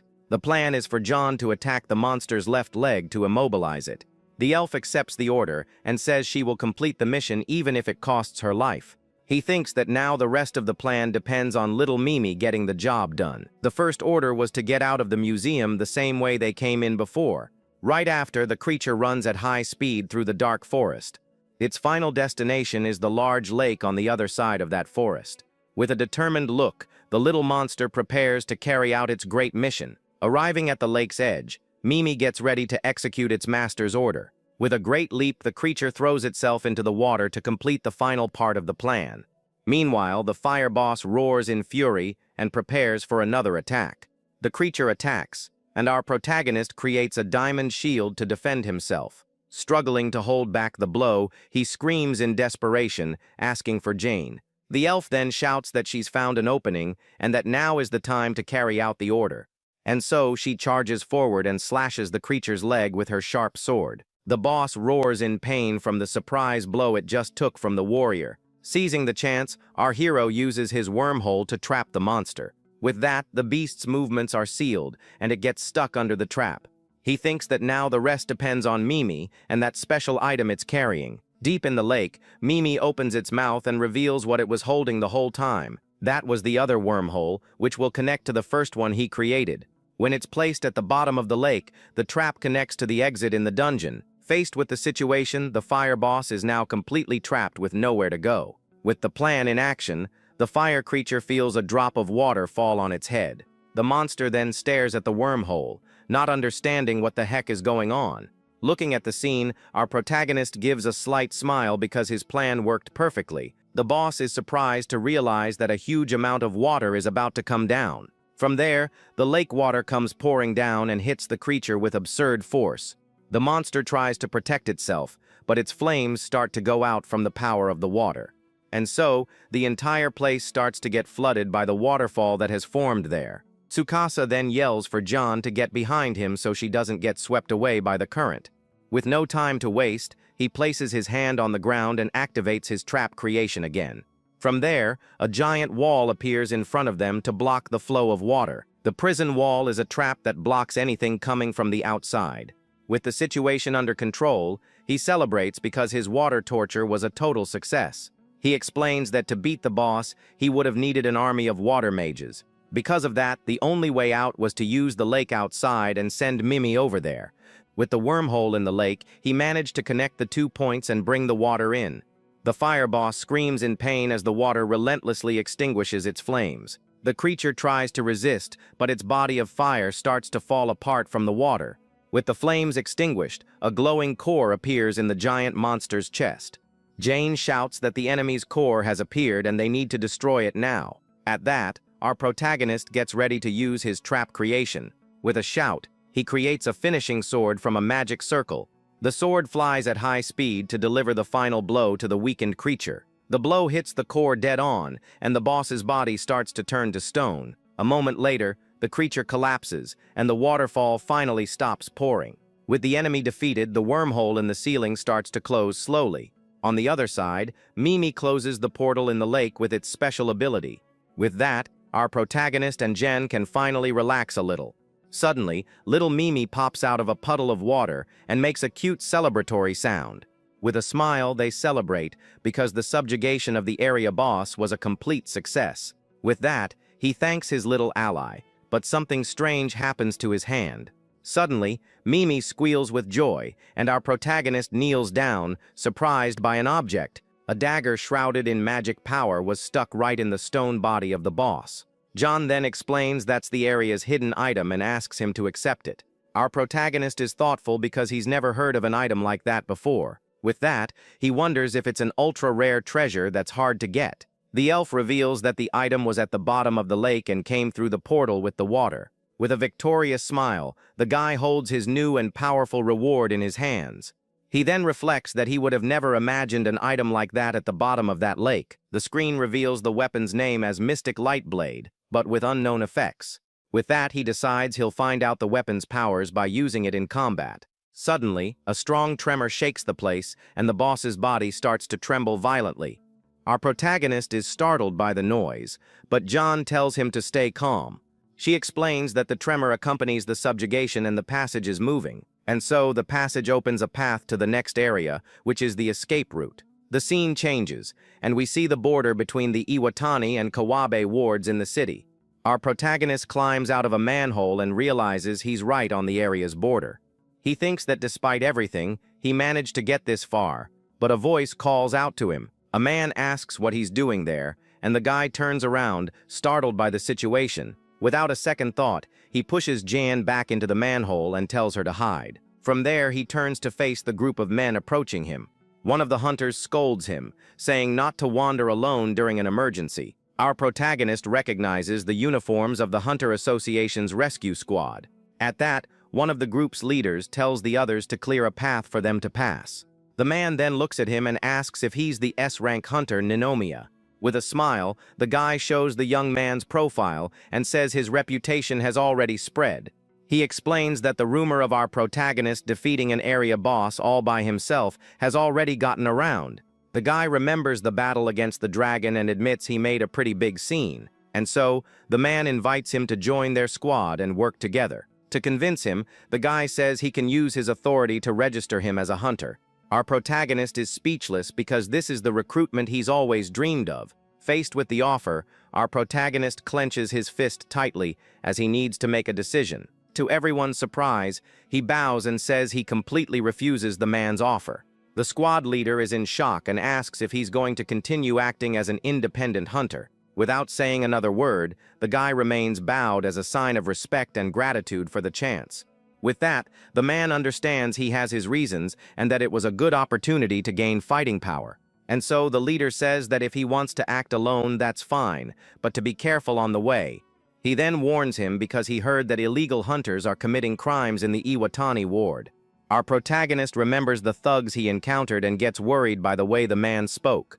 He thinks that if the association is warning about them, they must be more dangerous, and he needs to stay alert. From there, he helps John out of the manhole and says it's all good now. The elf asks if he's sure about not joining them while the guy pulls Mimi out of the hole. He confirms it, saying he doesn't need the registration anymore because with the world turning into a dungeon, it doesn't matter. Besides, he thinks he can't trust anyone else, not even the Hunter Association. With a smile on his face, he reveals that he actually already has his own teammates. Looking at his allies, he adds that they are the most reliable companions he could ask for. At that, John and Mimi give a happy smile for their new master. Now in the Iwatani ward, our protagonist decides he's going to start with a trap scan. With that, he places his hand on the ground to confirm the area's characteristics and find the best path. The scan shows a map of the location, and he wonders what the heck is in this area. Suddenly, a giant purple spot appears on the screen, making the guy very suspicious. Our protagonist is in shock because he's never seen anything like that in his scans before. From there, he realizes that this could be something very dangerous up ahead. Following the location, they arrive at the outskirts of the Iwatani ward. The place his scan showed is an amusement park, and the mysterious he thinks that's but the dangerous mark bothers him a lot, and he decides to investigate the place just in case. As he's walking, little Mimi starts to behave in a very strange way. Our protagonist stops walking because he senses something is very wrong around there. Suddenly, a giant concrete box falls from the sky right in front of them out of nowhere. Our protagonist wonders if the concrete box is that mysterious mark he saw. At that, he approaches a metal plaque that's right next to the object. The plaque says, "Here sleeps the destroyer that crushes any rock. No one should touch." He's confused about what a destroyer is and wonders if it's a large mechanism. John warns him, saying the device could be a catastrophe-class trap. She explains that it's a large-scale danger, very different from normal ones, and very rare. He thinks he's never heard of that, not even in the Hunter Association's records. At that, the guy gets a bad feeling about accidentally activating the trap, and so he decides that as curious as he is, it's better for them to get out of there. The group then leaves the park behind and enters a forest to continue on their way. Our protagonist thinks this is the best shortcut, but it's still a risky bet. Suddenly, he stops walking because he hears something strange coming from up ahead. He sees a group of hunters fighting a monster, and one of them yells not to fall back. The guy notices that despite being strong, the hunters don't seem to have much experience. With a powerful blow, the creature hits the hunters, who go flying with no chance. Looking at the scene, our protagonist realizes that if he doesn't help, it's only a matter of time before everyone there is wiped out. Without a second thought, the guy runs toward the battle to try and save the group of hunters. Suddenly, he stops in his tracks because something completely unexpected has just happened. A flash of golden light appears out of nowhere and hits the creature with absurd speed. A moment later, a mysterious female hunter appears in the air and attacks the monster with her sword. With a single powerful blow, the warrior strikes the ground and creates a huge shockwave. Tsukasa is completely speechless because he didn't expect someone else to interfere in the fight. From there, John and Mimi approach, and the elf asks with concern if her master is okay. Before them, the giant creature that was attacking the hunters was completely defeated in one go. Our protagonist is still in shock from the situation because he doesn't understand what just happened. The mysterious female hunter then lands gracefully on the ground after her devastating attack. The other hunters are dumbfounded because the monster was defeated in the blink of an eye. The warrior turns to them and apologizes for suddenly intruding on their battle. With a smile, she introduces herself as Asahina Yui, an S-rank hunter from the association. The young woman explains she was on a mission to investigate the area boss and ended up finding them, hiding. Our protagonist is impressed by the woman's power and thinks her blow was incredible. From there, Yui says she was looking for companions and invites them to join her. The group of hunters is interested in the offer, but she says there's a small condition. With a serious look, the warrior warns that the mission doesn't end with finding the boss, and a fight is certain. Hearing the warning, the hunters give a slight smile and don't seem to mind the danger. The group's leader agrees on the spot and says they're A-rank hunters and can handle it. Excited about the new partnership, they celebrate and get ready to go after the big boss. With a gentle smile, Asahina Yui tells everyone to go and seems happy to have new allies. But in her thoughts, she calls them naive because she knows they won't last in the fight. John then asks what they should do, and our protagonist says not to get involved. With a determined look, he decides to ignore the group and focus on crossing the forest. After a while, they reach a river, and the guy is surprised by the size of the area. Even though the path is long, he says they just need to keep moving forward to reach their destination. Suddenly, Tsukasa stops walking and is confused because he noticed something strange in the area. With a hand on his head, he complains that ever since he entered this area, only bizarre things have happened. And so he yells, annoyed, for whoever is hiding there to come out at once. Faced with silence, our protagonist decides he's going to force the intruder to show themselves. With that, a purple aura appears in his hand, and he gets ready to use his trap creation. With a powerful shout, he threatens to use his power if the intruder keeps hiding. Suddenly, a terrified man comes out from behind the rocks, begging not to be taken out.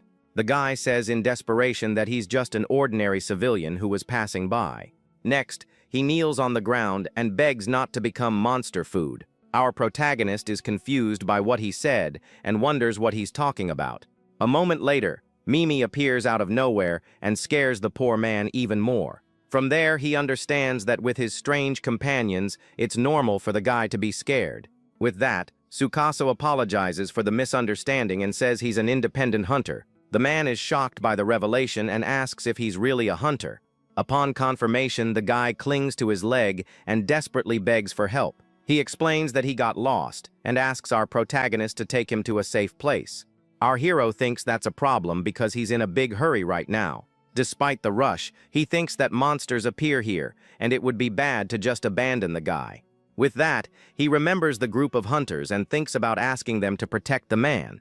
He then says with a smile that he'll find an association squad to protect him. The man celebrates desperately because he's saved and will finally be able to go home safely. Suddenly, Mimi scares him once again, and the guy screams in pure panic at the creature. Tsukasa scolds his ally and apologizes to the man for the little monster's behavior. But he thinks that walking around with monsters like these is dangerous and attracts the association's attention. And so he asks Jean to wait there with Mimi because he's enough to guide him alone. The elf agrees with the order, and our protagonist asks the man to follow him. The two then start walking toward the forest to find the hunter squad. The man comments that it's a relief to have found a hunter and that he's safe now. But our protagonist warns him not to let his guard down because a monster could attack at any moment. Hearing the warning, the man gives a wicked smile and gets ready to do something. With a psycho look, he says the hunter is naive and that it's not just monsters he should fear. Suddenly, he attacks our hero from behind with a yellow energy in his hand to take him down. But our protagonist was already prepared and creates a trap to defend against the surprise attack. The thug is shocked because he didn't expect the guy to react so quickly. The counterattack trap hits the attacker's face dead on, with a powerful punch. With the impact, the man goes flying, and our hero says he was expecting that the whole time. He adds that he had already been warned about the illegal and malicious hunters in this area. Lying on the ground, the man gives a wicked smile and confirms he's one of the thug hunters. Even so, he doesn't give up and gets up to show one of his special abilities. With a victorious smile, he reveals a blue sword and asks if our hero noticed he stole it. Our protagonist is in shock because he recognizes that weapon from somewhere. He remembers that it's the mystic light blade he got from the boss in the other area. The thief then mocks the guy and says he was very careless for letting that happen. He explains that he used his skill right when he was hit to take the opponent's rarest item. His ability is called Rarity Steel and is used to take the enemy's strongest equipment. With a wicked smile, the thug boasts that this is his great special ability. From there, he charges with everything and shouts that with an OP skill like that, he's simply invincible. But suddenly, a blue magic circle appears under him and traps him with sharp vines. The thug is surprised and doesn't understand how the heck a trap just appeared out of nowhere. With that, the vines bind him tightly and lift him into the air, leaving him completely immobilized. That's the binding vine trap, which captures forest trespassers without mercy. Our protagonist then says he didn't do anything, and that it was just a danger that was already there. With a slight smile, he reveals that he threw him on purpose near the containment trap. He explains that with his scan, he can see the location of dangers in advance. With the sword in hand, he warns that the thug isn't the only one with OP abilities around here. And so, he asks what he should do now, since he hasn't used the item he got back yet. With the blade at the man's neck, he prepares to end the fight once and for all. Our protagonist then invites him to be his guinea pig to test the new weapon's power. In a total panic, the attacker begs not to be taken out and says he'll tell a big secret. He reveals that he knows the location of the hidden and ultra-rare item in this specific area. Our hero is surprised by the information and wonders if it's really true. With a suspicious look, he questions how the heck the man knows something like that.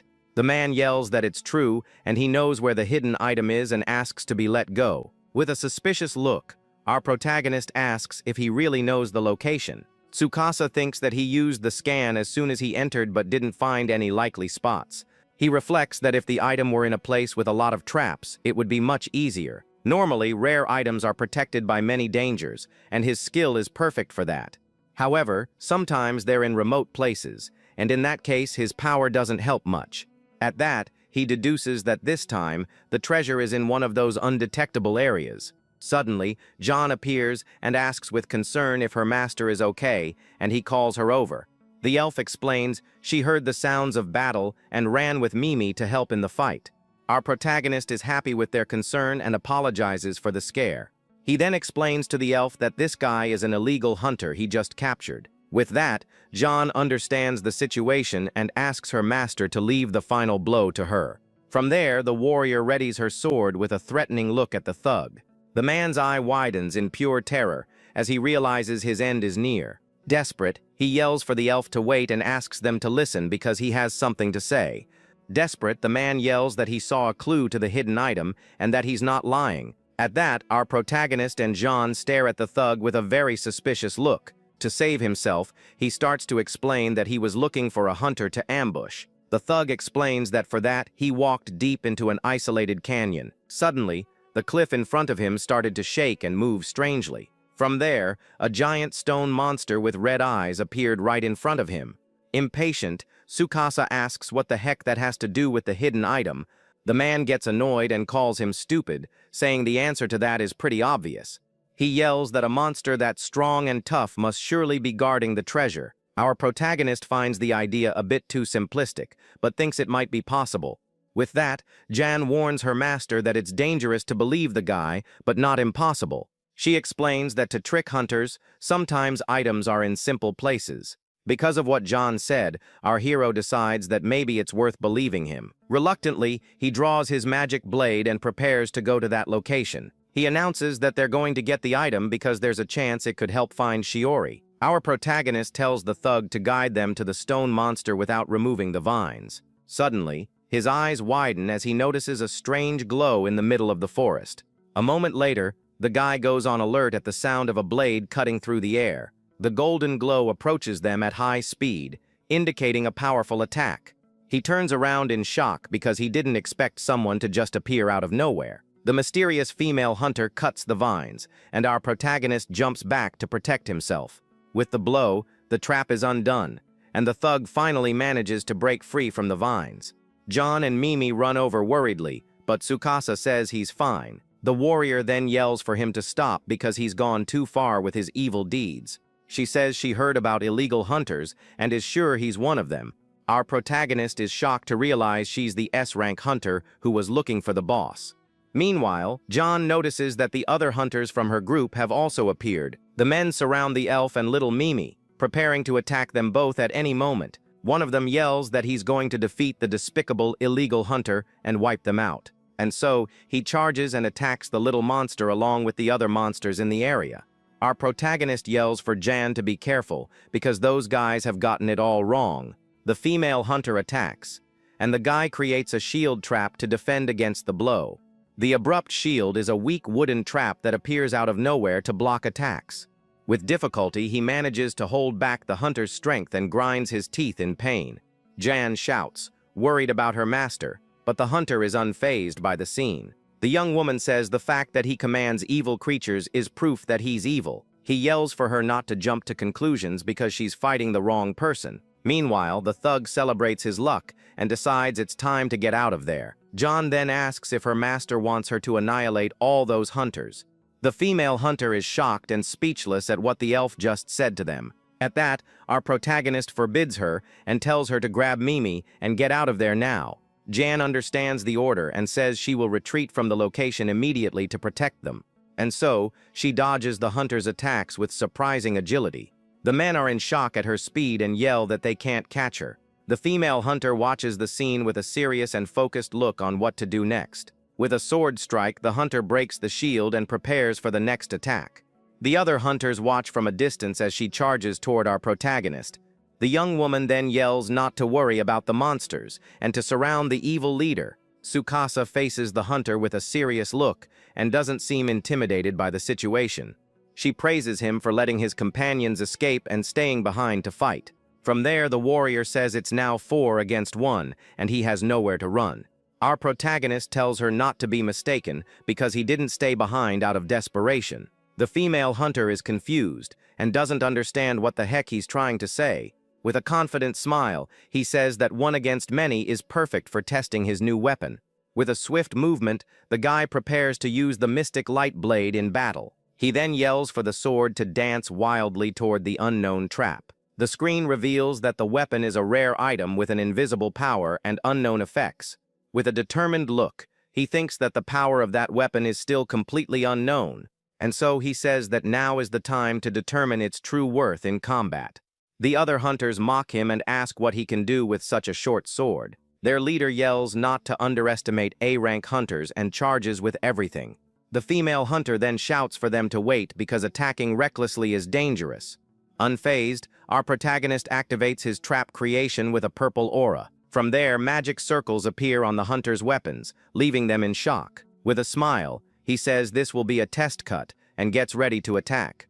And so, the guy charges and yells for his mystic light blade to dance with all its might.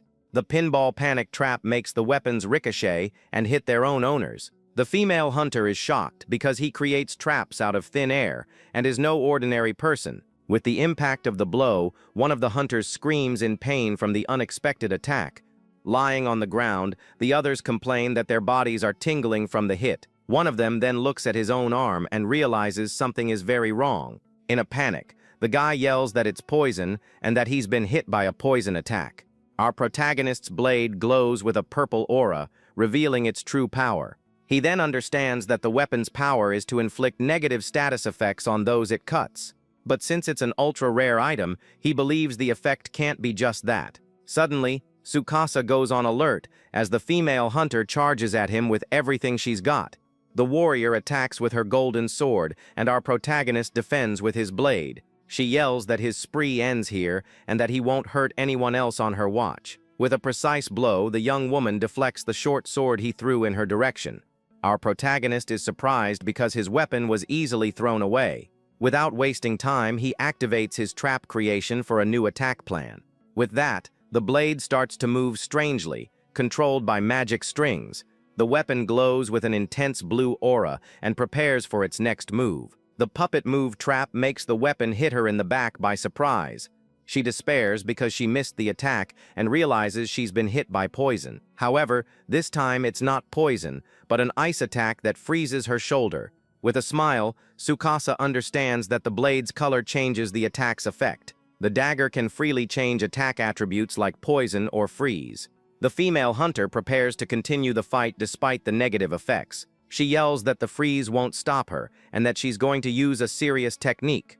The female hunter closes her eyes and concentrates to prepare her next big attack. With her hands on her sword, she releases a powerful golden aura for her technique.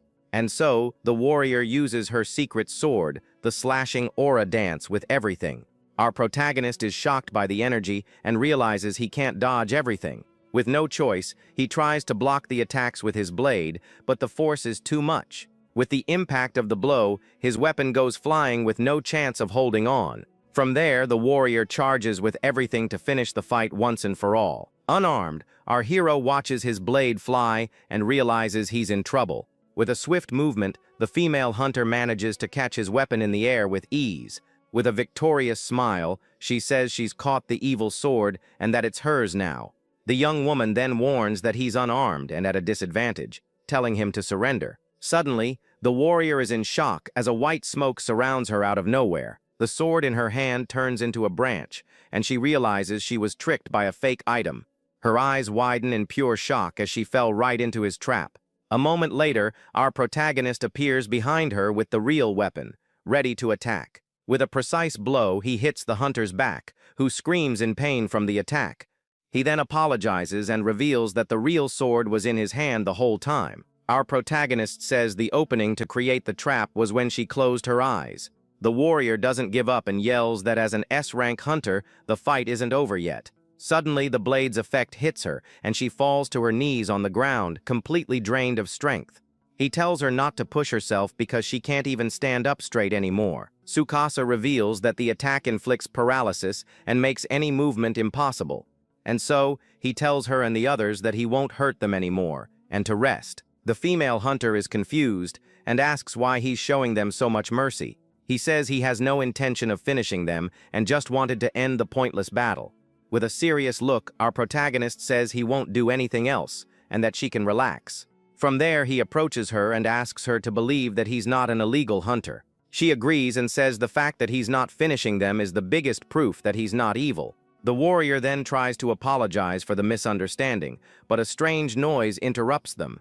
The two go on alert and wonder what the heck that sound that came out of nowhere is.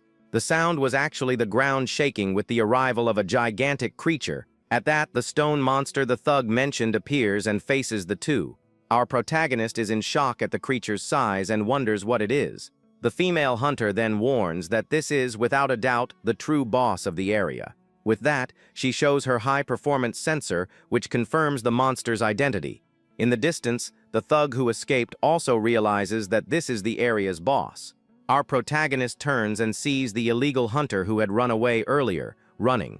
The stone creature then turns its head in the man's direction as if it were following him. Without wasting time, the monster attacks with its stone fist, destroying everything in its path.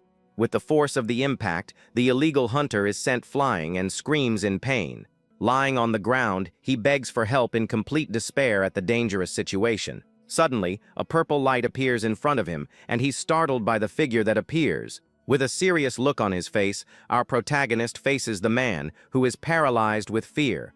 With the blade at his neck, Tsukasa asks if he was the one who brought the monster here. The man gives a wicked smile and says he had already told him about the incredible monster in the canyon. And so, he explains that he woke the creature up and let it loose on the hunters. He continues the explanation, saying that if he had just run, he would have been chased anyway.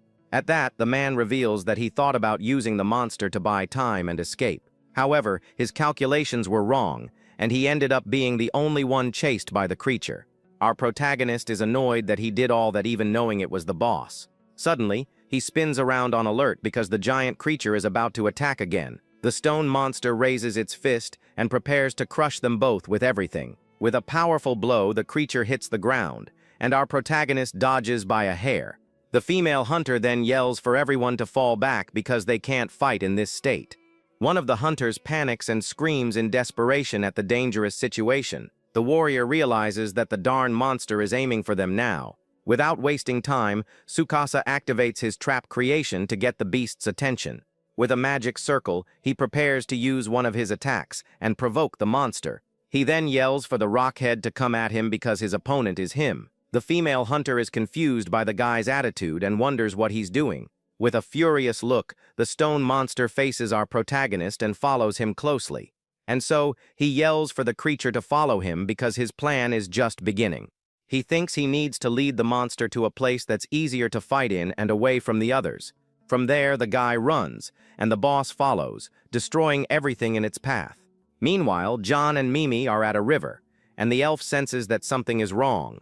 She tells Mimi not to let its guard down because there might be enemies nearby. The warrior then approaches the riverbank and tries to understand the situation. Suddenly, she hears the sound of crumbling rocks and goes on full alert. A strong tremor shakes the place, and the two get ready for whatever is coming. Before them, the stone monster appears, and our protagonist is right on top of the beast. John is in shock at the scene, and Mimi is startled by the sudden appearance. Our hero shouts his ally's name, surprised to find her right there. He then warns the two to get ready for battle because the fight is about to start. With a determined look, our protagonist charges with everything at the monster. He yells that they're going to defeat this area boss once and for all. The guy says that combat is inevitable because the monster seems to have him as its main target. With a worried look, Tsukasa reflects that they need to break that rigid body somehow. Suddenly, a golden flash emerges behind them and catches our protagonist's attention. The female hunter uses her slashing aura dance and charges at the stone monster with everything. The blow hits the creature dead on, but to everyone's surprise, it doesn't leave a single scratch. With a graceful step, the warrior lands on the ground next to our protagonist. She says they caught up and invites him to battle alongside them against the boss. Our protagonist gives a slight smile because he didn't expect them to return. The female hunter explains that because of him, they had time to recover and are fine now. Our hero is confused and asks how the heck she knows his name all of a sudden. She shows his file and says the rumors that he wiped out a boss alone have spread. The warrior then introduces herself as Asahina Tsumugi, an S-rank hunter from the association. One of the hunters interrupts her and screams in desperation about the area boss situation. He warns that the monster's defense is too tough, and nothing seems to inflict damage on it. The hunter adds that not even her technique managed to scratch the beast. Tsumugi asks if he has any tactics to defeat this formidable enemy. She believes that someone as excellent as him should be able to come up with a plan quickly. The warrior then begs him to lend his wisdom and that they will risk their lives. Our protagonist is in shock because she barely knows him and is already placing so much trust in him. He questions if she's an extremely naive do-gooder or if there's something more to it. Even so, he thinks that at least now he has extra combat power for the battle. Suddenly, he remembers the concrete box he saw and has a new idea. With a serious look, he asks if they're really willing to fight as he commands. The female hunter gives a slight smile and seems to agree with our hero's suggestion. The other hunters say there's nothing they can do since she's the one who decided, and they'll go all out. And so the whole group moves toward the stone monster to start the plan. Together, they will prepare a trap to shatter that enemy into pieces. With the team assembled, he shouts that the operation has started and tells everyone to get ready for the stone monster's attack. He then turns to the elf and says she needs to move on her own and go back the way they came. Just then, one of the gray-haired hunters screams in terror that the creature is coming right at them. The stone creature raises its gigantic fist, getting ready to smash everyone in its path. With that, the creature's fist comes down with full force. But the young man activates his trap creation. A blue energy barrier then springs up from the ground, protecting the boy and the rank hunter from the impact of the strike. The young warrior is shocked by the situation and wonders what just happened. It was a defense trap, a shock-proof shelter as strong as a shell that blocks any attack. The other hunters are impressed with the young man's ability and how incredible it truly is. Meanwhile, the elf runs at high speed away from the battle to carry out her part of the plan. One of the guys then asks where the armored warrior went, but the young man explains it's all part of the strategy. With a smile, he says he sent the elf ahead, and they'll follow right behind while luring the boss. With that, their destination is the amusement park in that area as they draw the monster there. The S-rank hunter then approaches and asks why they're leading the creature to the park. The young man replies with a serious look that it's because there's a trap there that can take down that enemy. The boy then wonders to himself if the catastrophe trap will be the key to winning the battle. The stone creature attacks again, and the hunters have to spread out to avoid being hit. The protagonist shouts that there's no time for explanations and tells everyone to fall back and deal damage little by little. With that, the guys understand they'll use feet attacks to distract the enemy and agree to help. And so, the stone creature is bombarded by several energy attacks as the group carries out the plan. The hunters go all out, using an electric axe and a thunder spear to harm the stone creature. But the stone monster doesn't seem to feel a thing and stares at the hunters with its glowing red eyes. Then, another hunter uses a fire sword to try and deal some damage to the creature. However, the giant monster manages to dodge the strike and counters with a powerful attack. Desperate, the hunter realizes the enemy's attack reached him first, and that he's about to be crushed. But our hero activates his trap creation and makes a giant magnet that forces targets to move. Just then, the young man is pulled by the giant magnet, escaping the monster's fist by a split second. The creature then smashes the ground where he was, and the hunter shouts in surprise at being suddenly saved. Our protagonist then shouts for them not to worry about dodging, as he will protect them with his abilities. Seeing the scene, the S-rank hunter understands that he's using traps to help everyone evade. With that, she plants her feet firmly on the ground and gets ready to show off all her power as an S-rank hunter. With a fiery aura around her, the warrior says she'll also give it her all in the battle ahead. The young woman then readies her secret sword to unleash a powerful strike against the stone creature. With a shout, she uses her explosive strike and launches a full force blast of fire at the monster. The fire attack hits the stone monster head on, which seemed to have no chance to defend itself. To everyone's surprise, the hunter's strike manages to crack the creature's arm, dealing real damage. With its arm injured, the stone monster roars in fury and prepares a counter attack with everything it's got. The creature then tears off a piece of its own arm, and our hero shouts that they're taking off. He then uses his trap creation and makes a drone that suddenly appears to whisk people away. With that, the young man grabs onto the rescue drone to escape the monster's attack and continue the plan. With that, the rescue drone soars into the sky, pulling him and the S-rank hunter out of the blast, just in time. With a smile, he says they'll keep luring the area boss that way until they reach the planned location. The young man thinks everything will work out as long as the elf managed to activate that thing in time. Meanwhile, the elf warrior reaches her destination and lands on the ground with an aura of determination. The warrior then confirms she's reached the target and prepares for the next phase of the group's strategy. With her sword in hand, she shouts for the mighty destroyer to finally reveal itself for battle. The elf then strikes the pedestal with her sword to activate the large mechanism that was sealed there. With the strike, the large concrete box begins to crack, and a very intense golden light shines from within it.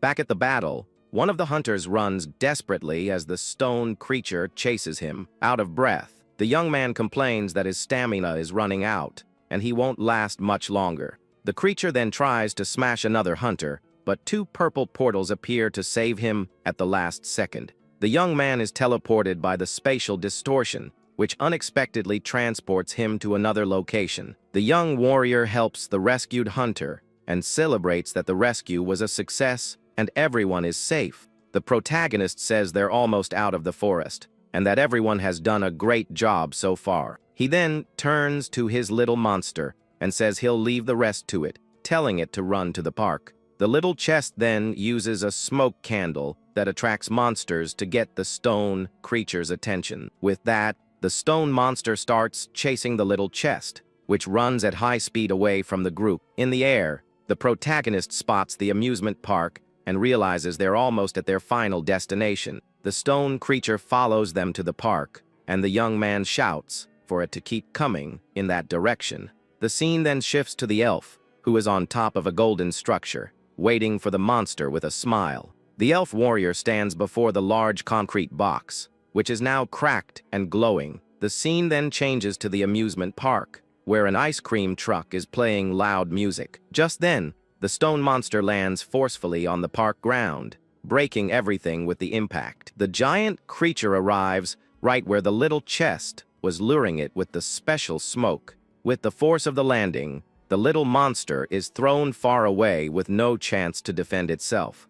The unknown calamity trap is a giant bell, and the little chest wonders what will happen if it's activated. Suddenly, gigantic chains shoot out from the bell's mechanism at an absurd speed. The chains then wrap around the stone monster's body, completely trapping it in place. With its whole body tied up, the stone creature is completely immobilized, unable to move. The monster then becomes furious with the situation, its eyes glowing with a red aura of rage. With a red energy, the creature tries to break free from the chains with all its might. Seeing the danger, the elf warrior runs at high speed to save the little chest that was on the ground. With a smile, our hero says she did a good job, and that he's leaving the little monster in her hands. The young man thinks that to capture an area boss, he needs to weaken the creature even more. So, he prepares a rain of fire to set everything ablaze with a sphere of purple energy. The attack, called Fiend's Flame, hits the monster with flames that are meant to completely consume all intruders. The elf warrior uses her sword to shield herself from the flames while holding the little monster in her arms. The stone creature is hit head on by the flames but opens its mouth and seems to be feeding on the fire. Even with the fire attack, the stone creature seems to be fine and hasn't taken much damage.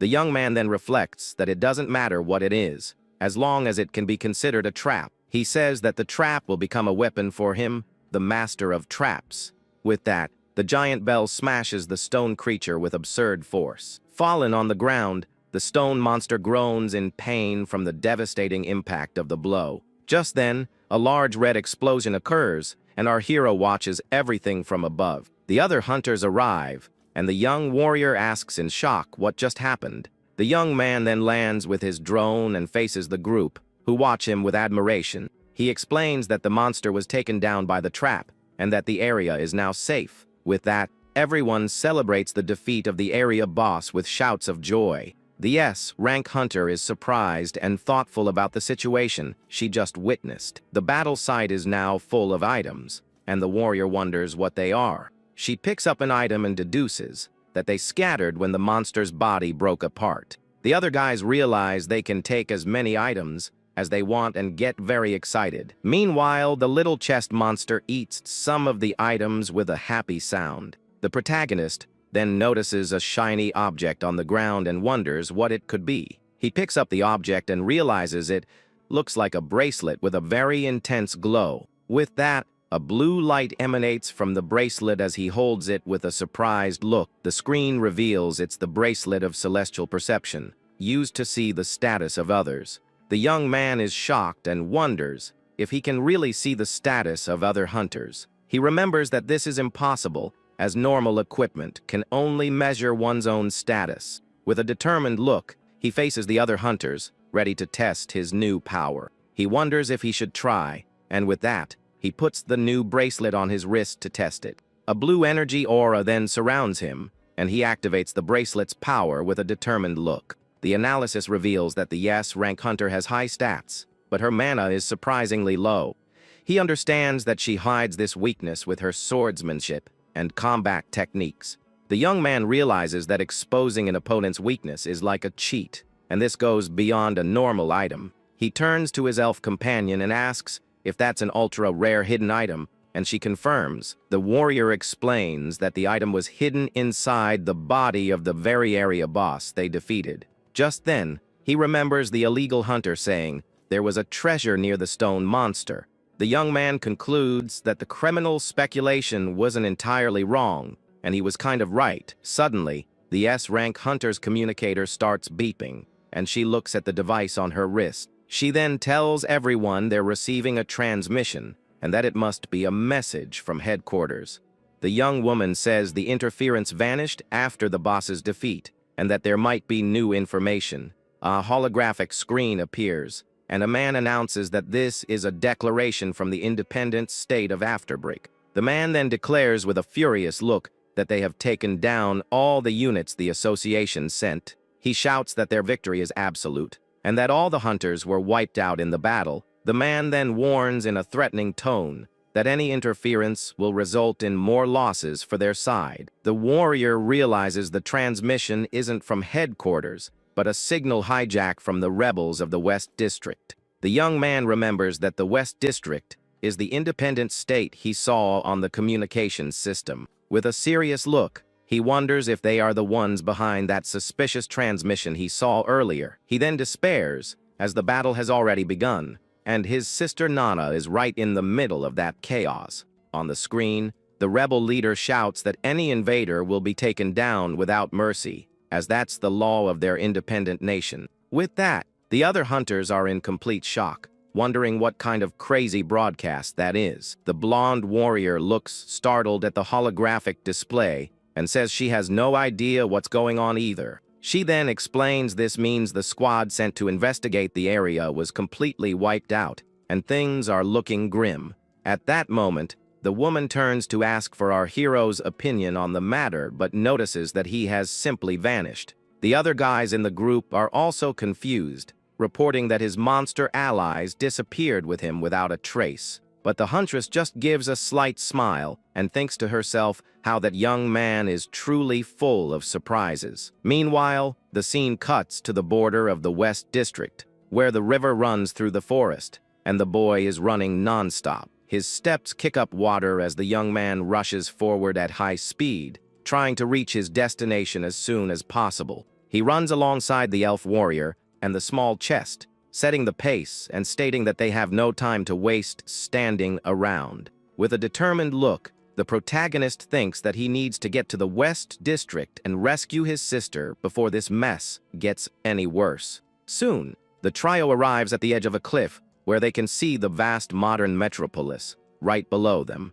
Looking at the city, the boy figures she must be hiding somewhere among those towering buildings. But then he asks his two companions to wait a moment, because he needs to take care of a little problem with them first. The young man thinks to himself that it would be impossible to enter the city without drawing attention while walking with two eye-catching creatures. To solve this, the boy places his hands on the ground and shouts, activating his trap creation magic at full power. At that, the ground begins to shake, and a giant, rectangular object emerges from the earth, emanating a powerful purple energy. Faced with the scene, the elf warrior and the small chest watch everything with wide eyes, completely confused by the situation. The generated trap is a phantom coffin that serves as a perfect vessel to seal monsters inside. At that moment, the lid of the enormous coffin begins to open slowly, revealing a dark interior ready to be used. At that moment, the young man asks if the two of them can stay inside that special container to be transported. He then explains that this item is used to store his allies and summon them whenever he needs them. Even though it's a bit of a tight space, the elf accepts the request and says she doesn't mind the discomfort. Staring at her master, the warrior states with a smile that she will follow him anywhere. At that, the small chest lets out a funny sound and seems very excited to enter the new hiding spot. So, the duo enters the magic coffin and asks to be called on as soon as the boy needs help. Quickly, the lid closes, and the two are stored safely inside the transport device. Right after, the object disappears into the ground, and the protagonist is left alone to continue his journey. Observing the area, he thinks that everything went according to plan, and now it's time to move on to the next objective. Heading toward the center of the West Sector, the boy hopes to find his missing sister quickly. Upon arriving in the district, he sees widespread destruction and realizes that things there are a real mess. At that instant, the hero finds a defeated search team and understands that the danger is real. With a worried look, he notices that the association's team has been completely defeated by the enemies. Suddenly, a robotic monster emerges from the ruins and senses the boy's presence. At that moment, the metallic creature is holding a fallen hunter while wielding a sharp blade. Seeing that scene, the protagonist understands that the dungeon hasn't been cleared yet. With that, he discovers that the area boss is still alive and wreaking havoc. At that, the giant robot starts charging toward the young man to try to crush him with all its might. Gaining speed, the enemy closes in quickly, ready for a devastating attack. Without wasting time, the Trapmaster prepares a magic circle to teach his opponent a lesson. The young man is startled to see a silhouette on top of the building and quickly prepares a defensive skill. At that, the hooded figure tells him not to attack recklessly, as that monster is part of the local defenses. But the protagonist is confused by this revelation and wonders what this stranger really means. He then demands to know the intruder's identity as he watches the man descend quickly to the ground.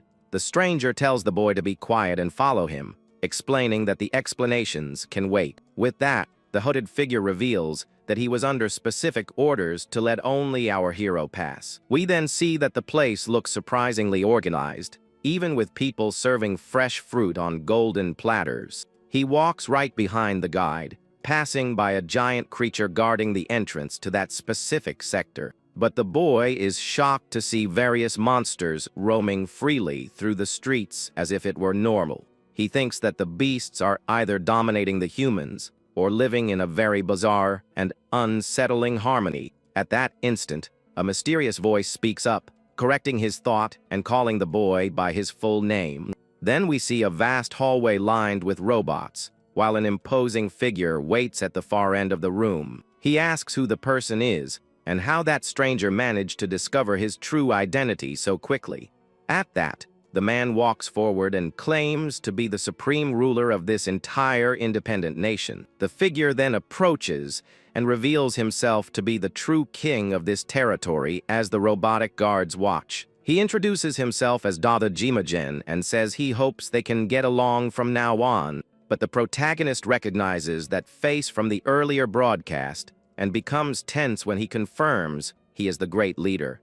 At that, the redhead asks him not to look so angrily, saying that even the renegades have heard rumors about the hero. He mentions that the legend of the boy who defeated an area boss all by himself has spread like wildfire. The man then explains that they're former members of the Hunter Association, and they already know his story well. At that, the hooded stranger comments that someone claims to know the protagonist very well, all while giving a wicked smile. With that, the hero is shocked to recognize that familiar voice that tormented him so much in the past. At that moment, the cocky blonde makes a peace sign with his hand and reveals himself to be his old rival, Asanuma. The boy then asks what that guy is doing there, since he thought he'd taken care of him back in the central sector. But the villain explains that things went south after that day because the people from the association caught him stealing items during the chaos. We then see that he was hunted down relentlessly by the security squads and had to run for his life to avoid getting caught. The situation turned into a massive chase across several different areas as the posse tried to capture the thief. Because of that, the fugitive ended up in this isolated place after a long time running from everyone. At that moment, we see a massive man leading a guild of renegades who seem ready for war. The brute then states that the blonde wasn't the only one to turn his back on the rules, and that many there share the same story. But the former bully puts an arm on the hero's shoulder and sarcastically introduces his new partners in crime. The protagonist then eyes the group and asks if his army is just made up of hunter thugs. The leader gives a confident smile and says that the team's power goes far beyond simple armed humans. With that, a robotic creature positions itself behind him and receives the direct order to attack the one standing beside it. At that moment, the metal monster faces its own robotic ally without showing any kind of hesitation or mercy. Then the machine prepares for a devastating blow as the atmosphere grows heavy with tension. The giant scythe is then swung with incredible force to show what that being is truly capable of. But the cut is so fast that the other robot's head is sent flying, leaving the protagonist utterly speechless. The villain then explains that all those monsters move at his command and accept any order without question. With that, the brute reveals that his special ability is called Spectre Control and that he has an unbeatable army. The hero reflects on the monster control ability, realizing that it's very similar to his own trap domination. We then see an imposing man commanding several robotic creatures that seem to obey his every command. But this guy can control any ordinary creature, while our protagonist can only command specific monster types. He then realizes that in terms of versatility, He's at a disadvantage against his new adversary, as his own functions are much more limited. At that moment, a little girl trips near one of the giant robots and freezes in fear at the unexpected situation. The child's mother then runs to protect her and apologizes desperately, fearing the creature will harm her. But the metal giant just tells the girl to be more careful of her surroundings when walking down the street. With that, the army leader explains that those machines are there precisely to protect the powerless citizens. He assures them that with this army, everyone's safety is guaranteed against any invader or outlaw who tries anything. But this man's plan goes far beyond that area, as he intends to expand his rule across the entire planet. With a smile on his face, the villain declares that it all begins here with the rule of his own newly created independent nation. The protagonist is shocked to realize that the guy is serious about uniting the whole world under his personal command. The leader then asks to get back to the main topic, because he still has a few questions for the boy. With that, the stranger offers to give him a tour of the city and show him how things work under his new regime. As they walk through the streets, they see several soldiers in debris, showing that the world outside is a far cry from what it used to be. At that moment, one of the guards approaches to report an urgent problem, and the chief asks what's going on. Meanwhile, the hero notices that the place is a total mess and worries, because he sees no sign of his sister nearby. He senses that things might get ugly and decides he needs to analyze the mysterious man's power level. The young man then activates the power of his new bracelet to read his opponent's secret stats without him noticing. He wonders what kind of overpowered attributes this guy must have, since his goal is to become king of the entire world. Analyzing the parameters, he sees that the leader's numbers are reasonable for an A rank, but not that impressive. With that, the young man wonders how someone with those stats can command so many monsters at once. At that moment, the red-haired man approaches to talk about what really matters to the boy. He then offers him a place in his new independent nation and invites the hero to help build this world.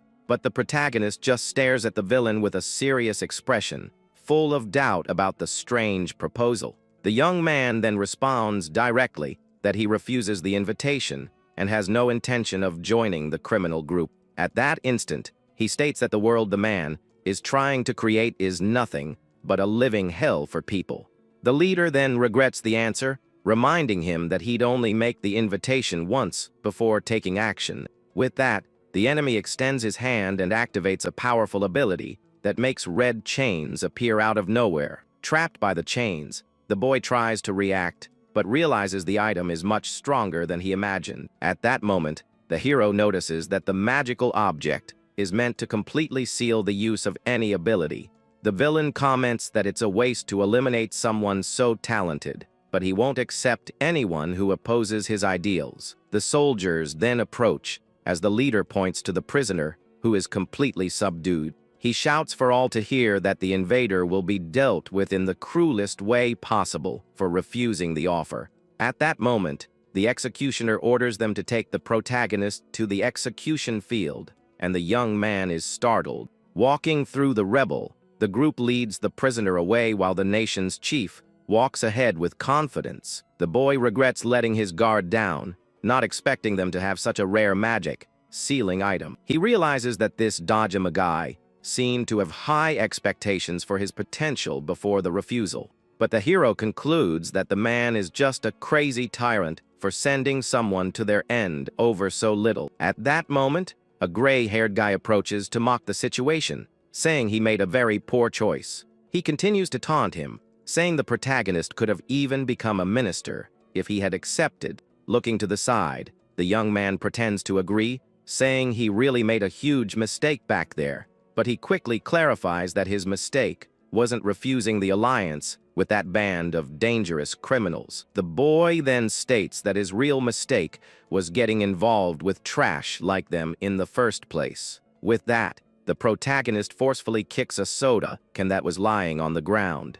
The object flies through the air towards a wall where a magic circle is glowing intensely. As soon as the can hits the center of the symbol, a red light explodes and activates a hidden mechanism in the area. One of the guards notices the strange movement and yells in desperation that something terrible is about to appear. At that moment, the magic circle changes color to a bright blue and releases a devastating energy in the area. Then, a gigantic whirlwind of flames erupts to swallow everything and begin the real chaos on the battlefield. Run, the fire is coming, and the hunters flee in desperation from the intense heat. With that, the tracking device ends up being destroyed, while the chains tighten on the hero's arm. At that moment, the young man announces that he'll use the traps on the wall to fight his own way.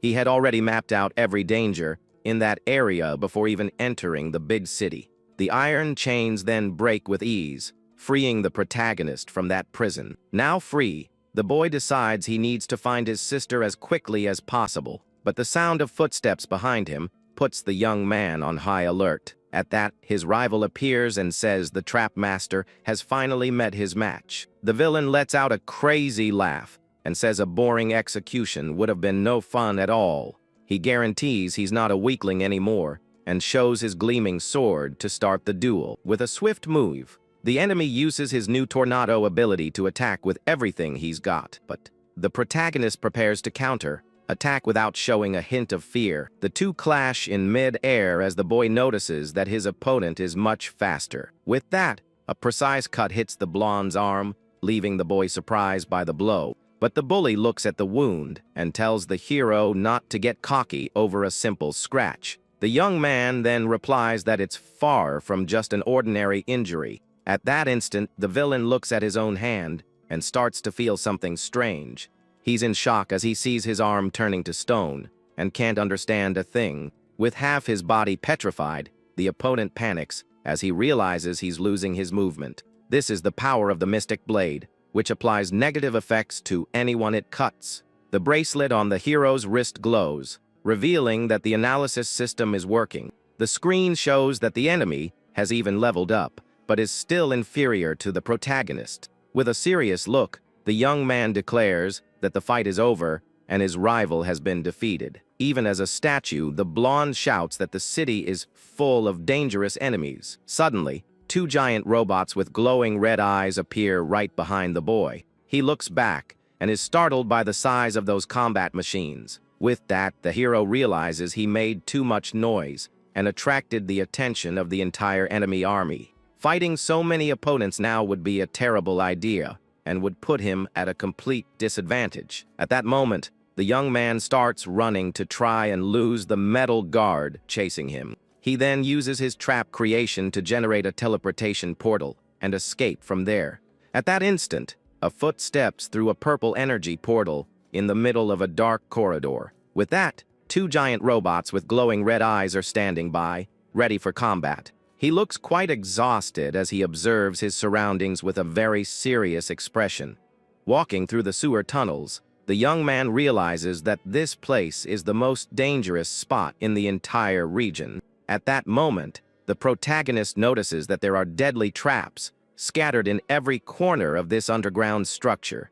The boy understands that normally, anyone would turn back upon encountering so many dangers in their path. But for the hero, this infernal route is exactly what he needs to achieve his goal right now. Before him, an army of monsters in heavy armor with large axes positions itself to attack. So, the fighter decides to bet everything on a risky plan and challenges the dangers of the place to bring it on. With that, the young man decides to see if luck is on his side as electrical energy envelops his entire body. At that, a gloved hand opens a vial of green magic potion that glows brightly in the dark. The restorative liquid is then poured over the head of a man who appears to be petrified. As the potion takes effect, the stone skin begins to crack, revealing the man's eyes underneath. Soon after, several pieces of rock fly in all directions, indicating that the spell has been broken. The now free man falls to his knees on the ground, while other armed warriors watch the scene from behind. A warrior with red hair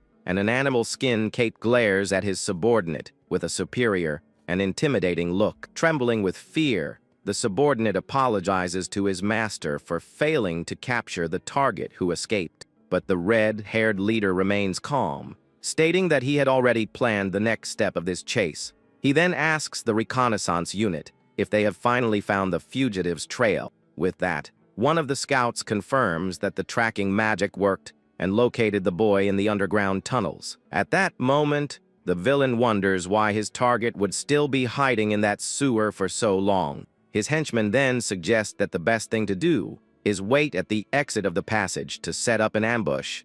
With a wicked smile on his face, the commander finds the idea quite interesting and decides to go with the plan. He states that he will wait for the young man to come out, but first, he will spread numerous deadly traps throughout the area. The leader then vows that all the rebels will perish and that his opponent will regret ever facing their king. Meanwhile, the protagonist walks on the water pooled on the floor of the dark and silent tunnel. He keeps moving forward, even though he is visibly tired from the difficult journey so far. Sweat runs down the hero's face, showing that he is reaching the limit of his physical effort. Suddenly, the young man falters and falls to his knees on the damp ground while trying to catch his breath. Looking at his energy bar, he sees that his stamina and mana are at almost half and dropping fast. After the intense fight in the tunnels, the boy feels exhausted but notices archers surrounding him on top of the bridge. At that, one of the soldiers fires a precise arrow in the hero's direction as he tries to catch his breath. Dodging with difficulty, the young man lets out a heavy sigh, realizing his situation is getting worse and worse. Then, several projectiles fly in his direction, and he is forced to perform evasive maneuvers to avoid being hit. Observing from above, the enemy leader comments that the boy's danger instincts are truly impressive, but that the protagonist remains breathless, facing his opponent while trying to come up with a plan to get out of there alive. The redhead then smiles victoriously, stating that even tired, the boy managed to defeat his subordinates with ease. At that moment, the hero realizes he's fallen into an ambush and wonders how this Dojima guy planned it all. In a mocking tone, the villain says that a condemned man tried to escape his execution, but would not succeed today. Keeping his eyes fixed, the boy listens to the taunts and stays on high alert for any move from the rival group. Showing an electronic device, the villain reveals that he investigated the young man's past to discover his weak points. Happy with the information, he says that Asanoma was the one who revealed all the details about the protagonist's life. With that, a holographic screen displays the image of little Shiori, and the redhead claims that the heavens are on his side now. The impact of that revelation causes the boy's eyes to widen in pure shock as he sees his relative in danger. On the screen, the poor girl is tied to a wooden cross as the tension rises with every second. Confirming the girl's identity, the villain says she lived in the West District and is now his personal prisoner. With a wicked smile, the man confesses that he tracked the young woman in the city and captured her to serve as a hostage. He then threatens to eliminate the little girl right in front of her brother if he continues to act so stubbornly and disobediently. With a cruel look, the redhead orders the hero to remember this scene well so he doesn't make any more mistakes. Consumed by rage, the protagonist complains about the dirty way these guys operate and refuses to accept such cowardice. Shouting with all his might, he says this talk of being king of the world is a joke, and that he's not afraid of their empty threats. Offended, the enemy leader calls the boy trash, and says he doesn't even have the right to command monsters in his presence. Summoning his powers, the boy activates his trap creation, and an intense purple aura begins to envelop his entire body. With that, a massive object called a phantom coffin appears to seal the creatures that fight alongside our master. Slamming the item on the ground with force, he generates a shockwave and prepares to show his true combat strength. At that instant, the young man summons Jean and Mimi to the battle, demanding that his allies exit the container immediately. As the coffin doors open, a dense smoke spreads through the area, and the hero's subordinates prepare to act. Ready for action, the elf and the small monster get into position to make the villains pay for all their evil deeds. Surprised by the scene, the redhead realizes his opponent also has the power to command beasts and finds the situation interesting. Pointing to the horizon, the man orders the boy to go to the quarry ahead if he wants to see his beloved sister again. At that moment, the red-haired villain shouts, daring the young man to try and save his sister if he really has the courage. With a furious look, The protagonist replies that the enemy doesn't need to repeat the warning because he's already ready for combat. As he runs, the boy has to dodge arrows from the guards watching the bridge, who are trying to stop his advance at all costs. Observing the scene, the executioner lets out a wicked smile and calls the boy a foolish rebel for falling into such an obvious trap. The man then reflects that the girl is just bait and that the hero has no idea of the terrible trap that awaits him just ahead. Running with all his might, the trap master ignores his fatigue and focuses only on reaching the place where his relative is being held. At that instant, the boy swears to himself that he will rescue Shiori no matter the cost and will let nothing stand in his way. Suddenly, the scene cuts to a few years ago, showing the young man sitting in front of his computer during a quiet night. Back then, the student was researching everything about becoming a hunter, looking for useful information to change his life. With a tired expression, the boy spent hours studying the system while trying to understand how this world worked. Just then, his little sister enters the room, very excited, and tells him she heard rumors about him awakening an S-rank class. A bit confused by the news, the hero comments that he still doesn't quite understand the details of this new power he received. He explains to the girl that his special function is called Trap Master, but the name sounds a bit strange to him. In a concerned tone, the young man confesses that he's afraid he won't be able to control such a powerful ability, but the girl runs over to her brother and tells him he can't think so negatively about his own potential. Smiling confidently, the little girl affirms that he will be the most incredible hunter of all and that he will surprise the world. At that moment, she says the boy will become very strong to protect the family and take care of her and their mother with all his love. Returning to the present, the hero remembers those sweet words and feels his determination burn brighter than ever. With firm steps, the young man advances across the battlefield, stating that Shiori can leave everything in his hands from now on. Rushing towards the center of the arena, the boy sees the wooden structure where the girl is tied up and becomes desperate. The protagonist then lands on the ground, kicking up dust as he focuses his eyes on the goal of saving his beloved sister. Looking up, the boy shouts the little girl's name and tries to find a way to climb that bizarre structure. Noticing her brother's presence, the young woman begins to cry with relief and asks if he really came to save her from that place. With a motivating shout, the boy tells her he's getting her out of there right now and asks her to hang on just a little longer. Suddenly, a tremor shakes the entire area and strange sounds start coming from under the ground in a terrifying way. At that moment, the ground cracks and a dark energy begins to overflow, creating an atmosphere of pure terror. Observing the scene,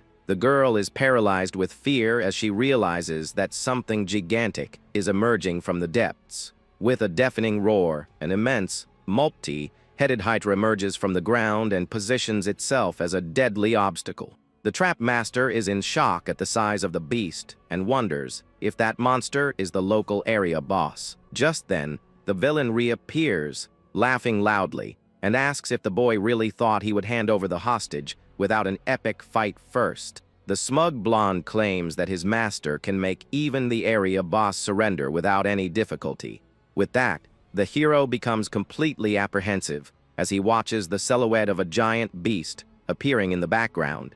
At that moment, the villain shouts for the execution to begin and points to the girl who is serving as bait.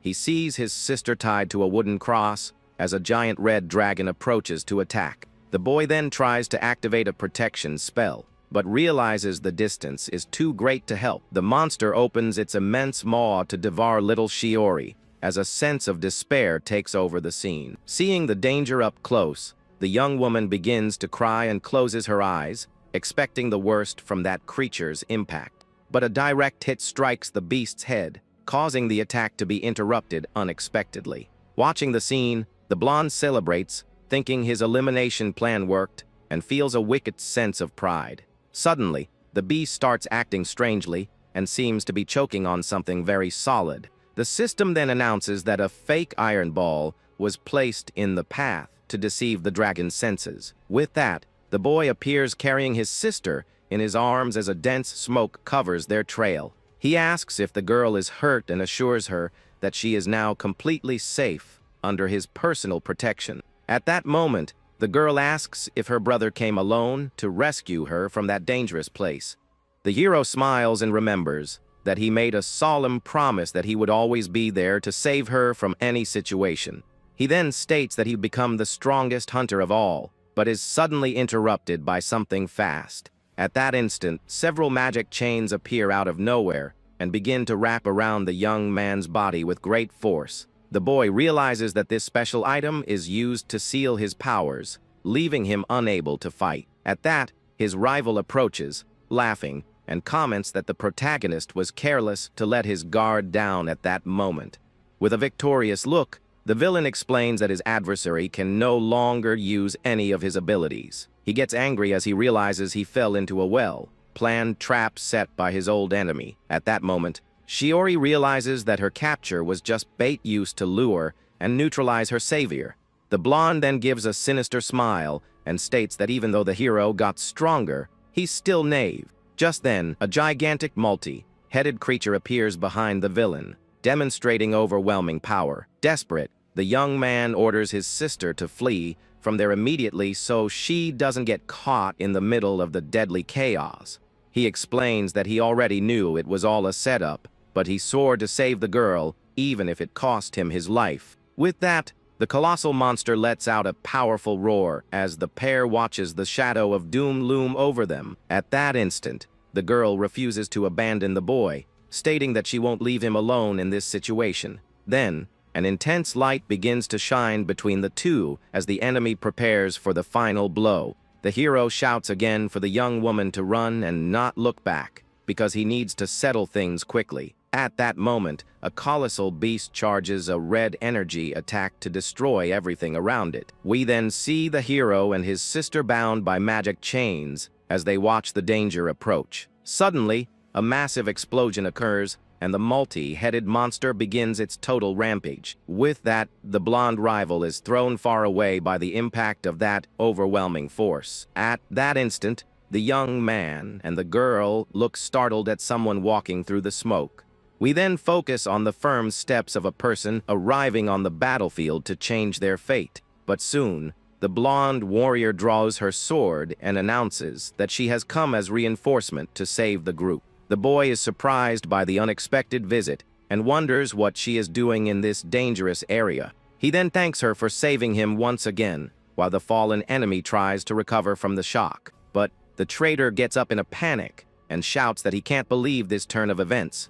With that, a purple dagger glows intensely in the villain's hand as he plans a cowardly and deadly attack. At that moment, the trash moves in from behind the knight to try and finish her off in a treacherous way. However, the protagonist notices the movement and activates a protection ability at the last second. A giant fist of energy then appears to repel the blow and show who's in charge. From the impact of the punch, the adversary is thrown to the ground and lets out a cry of pure agony. The boy then calls the guy scum, but receives a gentle thank you from his blonde ally, but the roar of the giant hydra interrupts the moment, showing that the main monster is still standing. With that, the hero notices his stamina is low and that he can't teleport everyone out of there. At that instant, he asks his companion to take his little sister to a safe place, far from the fight. She accepts the mission immediately and starts running, carrying little Shiori in her arms. As they flee, the girl cries out for her brother, showing she is very worried about what's